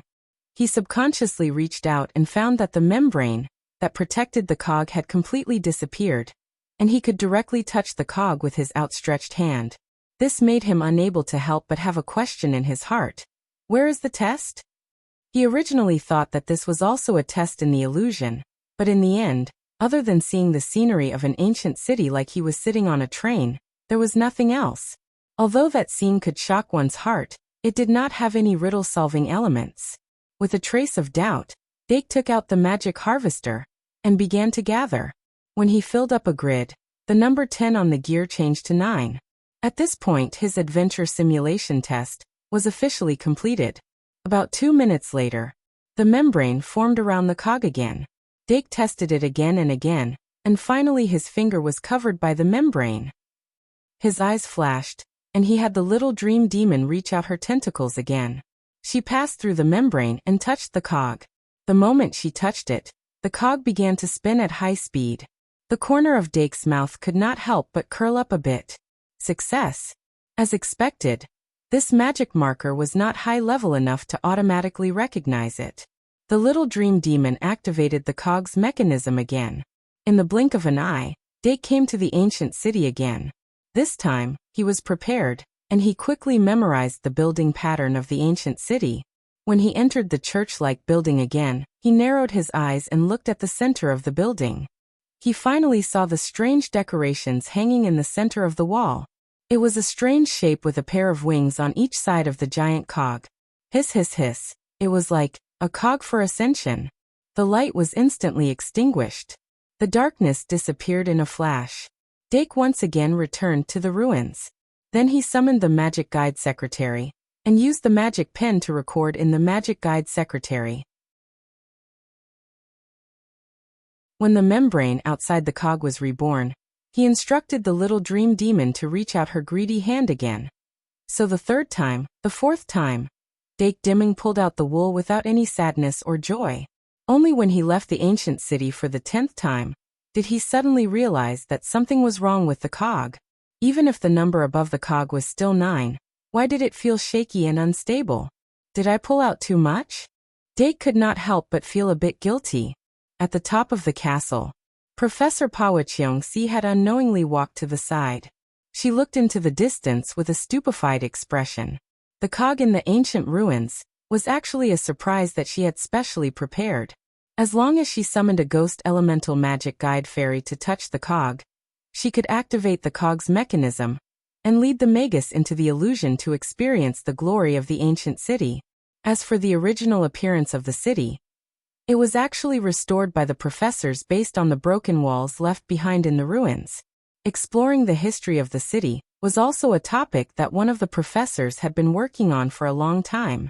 When she set up this magic marker, Professor Cheong-si did not expect that someone would keep pulling out. Forget it. But she shook her head in the end. It's just an illusion of a city anyway. Above the ruins, Dake waited in place for 5 minutes and found that although the cog still had some magic power, the membrane outside did not show any signs of rebirth. He suddenly realized that he had pulled out too much. Even if he had a soft, thick skin, he could not take it anymore. What should I do? While his mind was wandering, Dake took a step back and noticed that someone was walking over. Hey Dake. Little fatty Pitan ran over and stared at the cog. I saw that you were sitting here for a long time. Have you solved it? Dake shook his head. No. There was no puzzle at all. How could he solve it? But Pitan rubbed his hands and did not give up. He bent down to touch the cog. Of course, he touched the cog without any hindrance and felt the magic power in the cog. Didn't I solve it? He was suddenly overjoyed and quickly took out his magic collector. Forget it, I'll just turn myself in. Looking at Pitten's back as he happily left, Dake could not help but bitterly smile. Then he put away the magic elf and walked to Arena 1. He did not know where Professor Cheong-si went, so he could only go back to the arena first. After he left, perhaps Pitten's mouth was too loose, but people ran to the ruins one after another. Seeing the number on the cog getting smaller and smaller, Ai Ma and Sarah could not help but run over after hearing the news. The two did not steal anything, but they were puzzled by the disappearance of the membrane outside the cog. But no matter what they thought, after Dake entered the arena, Professor Cheong-si finally arrived. Professor Cheong-si deliberately came down from the top of the castle and deliberately walked around in front of Dake to lure him into the room. Professor Cheong-si crossed his arms in front of his chest and leaned against the wall. He looked like he wanted to say something. Dake's face was slightly red, and he voluntarily turned himself in. Just a small matter.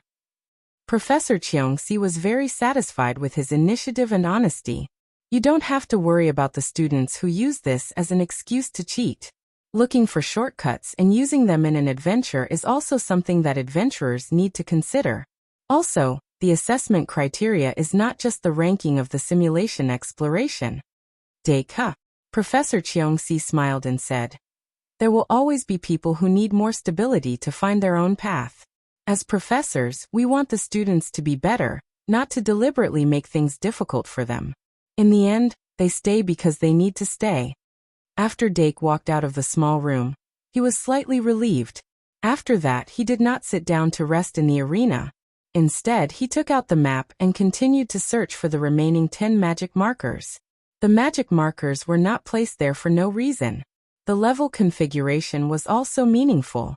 After tasting all the magic markers, there would always be something to be gained. Time passed quickly. Some of the students who had completed the 20 collection missions returned to the arena one after another. But there were also people like Dake who continued to search. The competition between the students was actually not that intense. There were only a few minor conflicts when competing for the final spot for the magic marker. More often than not, they needed physical strength and mental strength. This was also a very important factor in an adventure in the dungeon. Enough physical strength could help adventurers go further. Brainpower, on the other hand, allowed adventurers to obtain more protection. It had to be said that this simulation exploration assessment was actually very interesting if the assessment factor was removed. Many of the students looked like they were not satisfied after returning. And these reactions were also seen by Professor Cheongsi. She was full of smiles. Basically, she had decided to use this model for this year's Halloween event. After so many years of activities, there was always a need to add a new style. But when the time came, more rules would be added so that the junior students could also interact with the senior students. This would make the competition more intense, make the excitement more violent, and make the night more interesting. I wonder what will this year's Halloween be like? Professor Cheongsi was looking forward to it. At 12:56, Dake returned to Arena 1. At this time he had solved more than 30 levels. But because he did not collect any magic markers, it did not affect the other students. He entered the arena from the entrance and subconsciously looked for Deanna and Luo Si. After a while, he smiled and walked toward them. There were still 10 minutes to 1:10. Since they were already in the arena, it meant that they had completed the assessment mission. Although Dake was worried about them, he would not lead them everywhere. If the children wanted to grow up, they had to learn to be independent. He quickly met up with the two of them and listened to Diana's chatter about her experience during the assessment. His mind was at peace. At 1:10, when the students were starving because they did not have lunch, the assessment time finally came. At this moment, all the numbers displayed on the mana markers returned to 0, and the mana markers converged inward, no longer able to be collected. After another 10 minutes, all the students in the academy returned to the arena. Professor Cheongsi clapped her hands and suddenly shouted, "Line up!" After a while, the students were divided into 4 squares and lined up neatly. Everyone had different expressions. Professor Cheongsi looked around and said seriously, "Now let's start the inspection. Bring the magic markers up in order." There were 20 magic markers, and on each of them was recorded the time when the magic markers were full. By inspecting the magic markers, it was very easy to know the students' assessment results. At this time, the people who had completed the assessment early were naturally full of smiles. And the people who had not completed the assessment when the time was up looked very upset. But today's result was yesterday's cause. They lacked sufficient physical strength and knowledge, so they could not pass the assessment. It could only be said that after this assessment, these students could learn from the shame and be brave. Different from them, the other group of students who had completed the task late were quite confused. They did not know the order in which they had completed the assessment, so they could not judge whether they had passed or not. Once they became the 40, in the last 40, it would be more painful than eating yellow lotus. Dake was called over by Professor Cheongsi. Professor Cheong-si checked a magic marker and reported a time. He wrote down the time and roughly sorted it. In the end, he rearranged all the times and drew a table. The whole work lasted until 2 o'clock in the afternoon. After Professor Cheong-si got the table, he asked the students to line up again and said, "Let's start with the first one. Dake Demong." Dake was not surprised. After all, he was the one who calculated the table. After that, people like Sarah and AI Ma also entered the top 10. The students who entered the top 10 will be rewarded with credits. After class, come to me to collect them. Next are the remaining 30 people in the top 40. The magic energy harvester in your hands will be your prize. Professor Cheong-si reported the names one by one. Deanna, Luo-si, Doran and the others were among the 40 people. What was surprising was that the hero's son, who was the focus of everyone's attention, seemed to be missing a spot. White Gouda's face was a bit ugly. The quarrel at the entrance of the underground city and the trip to the dense forest had wasted too much of his time. At the entrance of the underground city, he did not succeed in collecting the magic marker. When he finally found the marker in the dense forest, the number on the stone pillar had already turned to 0. These two misfortunes had completely dragged him down. Although he had managed to complete 20 collection tasks, he was not too confident that he would pass. And Luo Boat was even slower than him. Once he was in the bottom 40, Luo Boat would not be able to escape. The trip to the underground city that the two had been planning was completely ruined. After Professor Cheong-si reported the top 40, he picked up the thermos flask and drank some hot water before continuing. Next, starting from the last place. As the names were read out one by one, the little magisters whose names were called almost split open on the spot. Every time a name appeared, everyone's attention would be focused once. The students' attention to the unqualified was even more intense than the qualified. And the students who were unsure of the results and whose names were not called were frightened, afraid that the next name would be them. In this gradually anxious atmosphere, students were eliminated one after another. 40 places were indeed too many. There were only a total of 160 people in the second grade. 40 people was a full quarter. This meant that 1 out of 4 people would be eliminated. Under these circumstances, it was not surprising that anyone other than the top 40 would be called out. At some point, the people who were called out could not help but wail. It could be said that the wails were everywhere. 35. Finally, Professor Cheong-si reached the 35th name. Many people quietly let out a sigh of relief, but some people's expressions became more and more unsightly. Luo Boat Broheim was one of them. His expression was even more unsightly than White's. In order to relieve the pressure, White whispered, "Luo Boat, do you remember how much faster you are than that person?" It was rare for Robert to suppress his loud voice. He took a deep breath and said, "Not much faster. White, I have an extremely bad feeling. I'm finished." No. White laughed dryly. "I'm not that much faster than you. You can't be finished." Luo Boat pressed his hand to his heart. It was the first time he felt it beating so fast. He whispered, "Don't comfort me. I know I'm not that good. I even lost to Luo-si."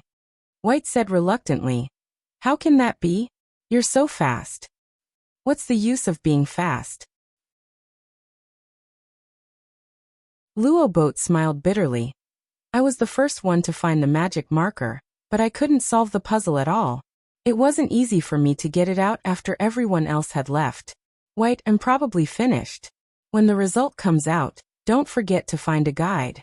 It's too dangerous to go into the dungeon alone." White's face was stiff. "No, we agreed that we'd go together for the first time." 37. Luo Boat's expression became more and more unsightly, but he couldn't help but feel lucky. "There are only 3 left." White hurriedly said, "There's a big chance. Just bear with it." "I can't hold it anymore." Luo Boat clenched his teeth and said, 38, 2 left." White secretly let out a sigh of relief. There were only 2 left. There were at least 3 people between him and Luo Boat. This meant that he couldn't be eliminated no matter what. And Luo Boat's probability of being eliminated wasn't particularly high. 39. Luo Boat's eyes suddenly widened. The 39th from the bottom still wasn't him. "There's only 1 left." White hurriedly said, "Think, is there anyone who came later than you and wasn't called?" Luo Boat trembled all over. "Yes, I think so. Let me think, Luo Boat Broheim." Professor Cheong-si calmly read out the last name. In this world, there were always people who didn't work hard, but at the last moment, they still hoped for a fluke. And this lack of effort would be reflected in the final result. Luo Boat Broheim, eliminated. When the 40th name was announced, almost everyone's eyes instantly focused on Luo Boat. The gaze was so intense that even White, who was standing beside Luo Boat, felt dazzled. He wanted to comfort Luo Boat, but his heart was filled with the emotion of luck. Luo Boat was 40th from the bottom, which meant that he was 43rd from the bottom, or 44th from the bottom.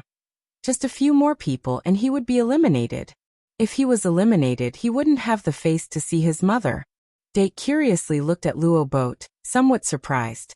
He thought that with Luo Boat's physical advantage, he would be able to find the magic marker faster, and have more time to think of a solution, so it was unlikely that he would be eliminated. And White was even less likely to be eliminated. If the duo couldn't even enter the dungeon, it seems that White will have to fight alone in the dungeon in October. Dake blinked, thinking that this wasn't necessarily a bad thing. Could it be that this is the so-called accident? His mind spun quickly, analyzing the current situation, and gradually he had more expectations for this weekend's trip to the dungeon. In short, when some people were happy, some people were sad. No matter how upset Luo Boat was, it couldn't change the fact that he was eliminated. After Professor Cheong-si finished reading his name, she slowly said, "Don't think that you can be lucky just because your name wasn't called. If I think that any of you are still not qualified to enter the dungeon, I'll ban you at any time. The same goes for the 40 people who are temporarily eliminated. Don't think that you can enter the dungeon in the 11th month just because you made it through October. If you still can't show me any improvement in October, the semester will be over. Okay, dismissed." Professor Cheong-si's tone became stricter towards the end. So much so that when she shouted "dismissed," the students didn't cheer out loud because of it. A moment later, the students finally recovered from the shock and finally moved. The students who didn't make it into the top 40 started to hand in their mana harvester. The students who made it into the top 10 started to receive their credits in front of Professor Cheong-si. Dake also received his credits. Although this amount of credits wasn't much compared to his savings, it was still the reward for the first place in the exam, so he was still very happy. Well, it was better than nothing. As for Deanna and Luo Si, the two of them missed out on the top 10 credits because of their mental and physical weaknesses respectively, so they couldn't help but feel regretful. But for them, not being eliminated was already a victory, not to mention squeezing into the top 40. "Let's go and have a big meal to celebrate." Deanna waved her hand and hurriedly ran to the cafeteria. There were no classes on Wednesday afternoon, so the cafeteria was free enough at this time. Maybe they could even eat the good ingredients cooked by the halfling chefs on the spot. "Let's go and eat something to calm down." White patted Luo Boat's shoulder and said helplessly. Luo Boat's mood was very low, completely different from his usual hot-blooded self. White didn't know how to comfort him, so she could only take him to the cafeteria first. After all, she couldn't invite him to play a magician's duel at this time, right? "White, let's duel." White's face was full of confusion. Luo Boat's eyes were dignified. "I need a hearty victory to wash away today's humiliation." After lunch, the second-year students who were qualified to enter the dungeon poured into the mission hall in groups of 3 to 5. Since they were going to the dungeon adventure on Friday afternoon, they naturally had to be fully prepared. In addition to the various tools used for the adventure, the most important thing for the newcomers was to complete all the official missions that they could receive, especially the collection missions. The official collection missions of the academy were basically without punishment, and there was no upper limit to the collection. Basically, the academy would buy the valuable things that the students could collect in the form of missions. Of course, the academy wouldn't be greedy for the students' belongings, so the purchase price wouldn't be low. But if a student wanted to sell it at a higher price, they would have to make a limited personal transaction with others. Of course, They could also set up a stall at Travelers Street or sell it to the shops there. Some shops would buy materials and make them into finished products and sell them at Travelers Street. They weren't allowed to take them out to sell. Although Dake didn't have the pressure of academic credits, after some consideration, he still went to the mission hall with Deanna and Luosi to accept many material collection missions that didn't have any punishment. These missions would also give him something to do while searching the dungeon. They stayed in the mission hall until it was almost evening before they left together. Dake's main missions were Safety First and Advancement Door. He needed Dungeon Storage Box, Dungeon Escape Device, and Door Key 1/1.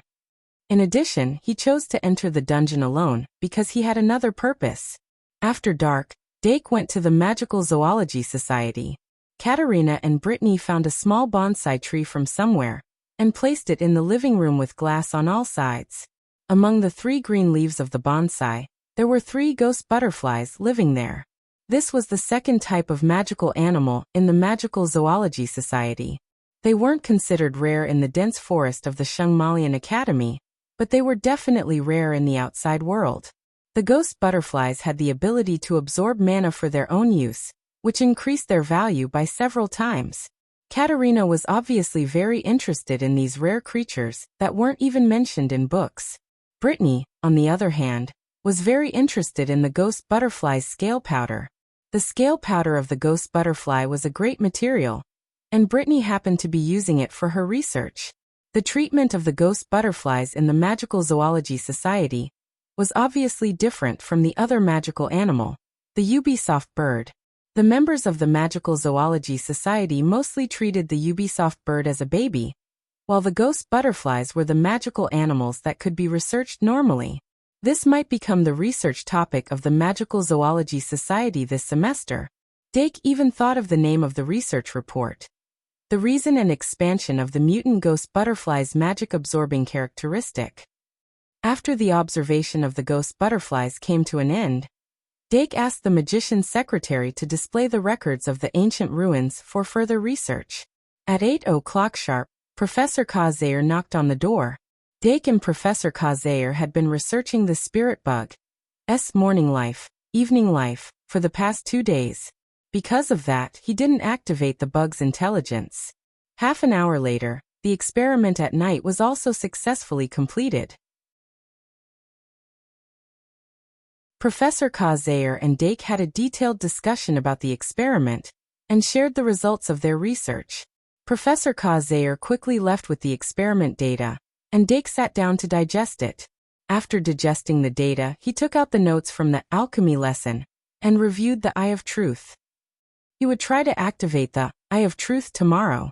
After thinking about it carefully, he suddenly felt a little nervous. 5 and 1, 10,000 plus, 197/233. August is almost over. Brothers, if you don't vote now, your monthly votes and blades will go to waste. Greed +1. That you're tuning in to the Earbook Haven YouTube channel. Don't forget to subscribe and join us on this journey to catch the most captivating stories.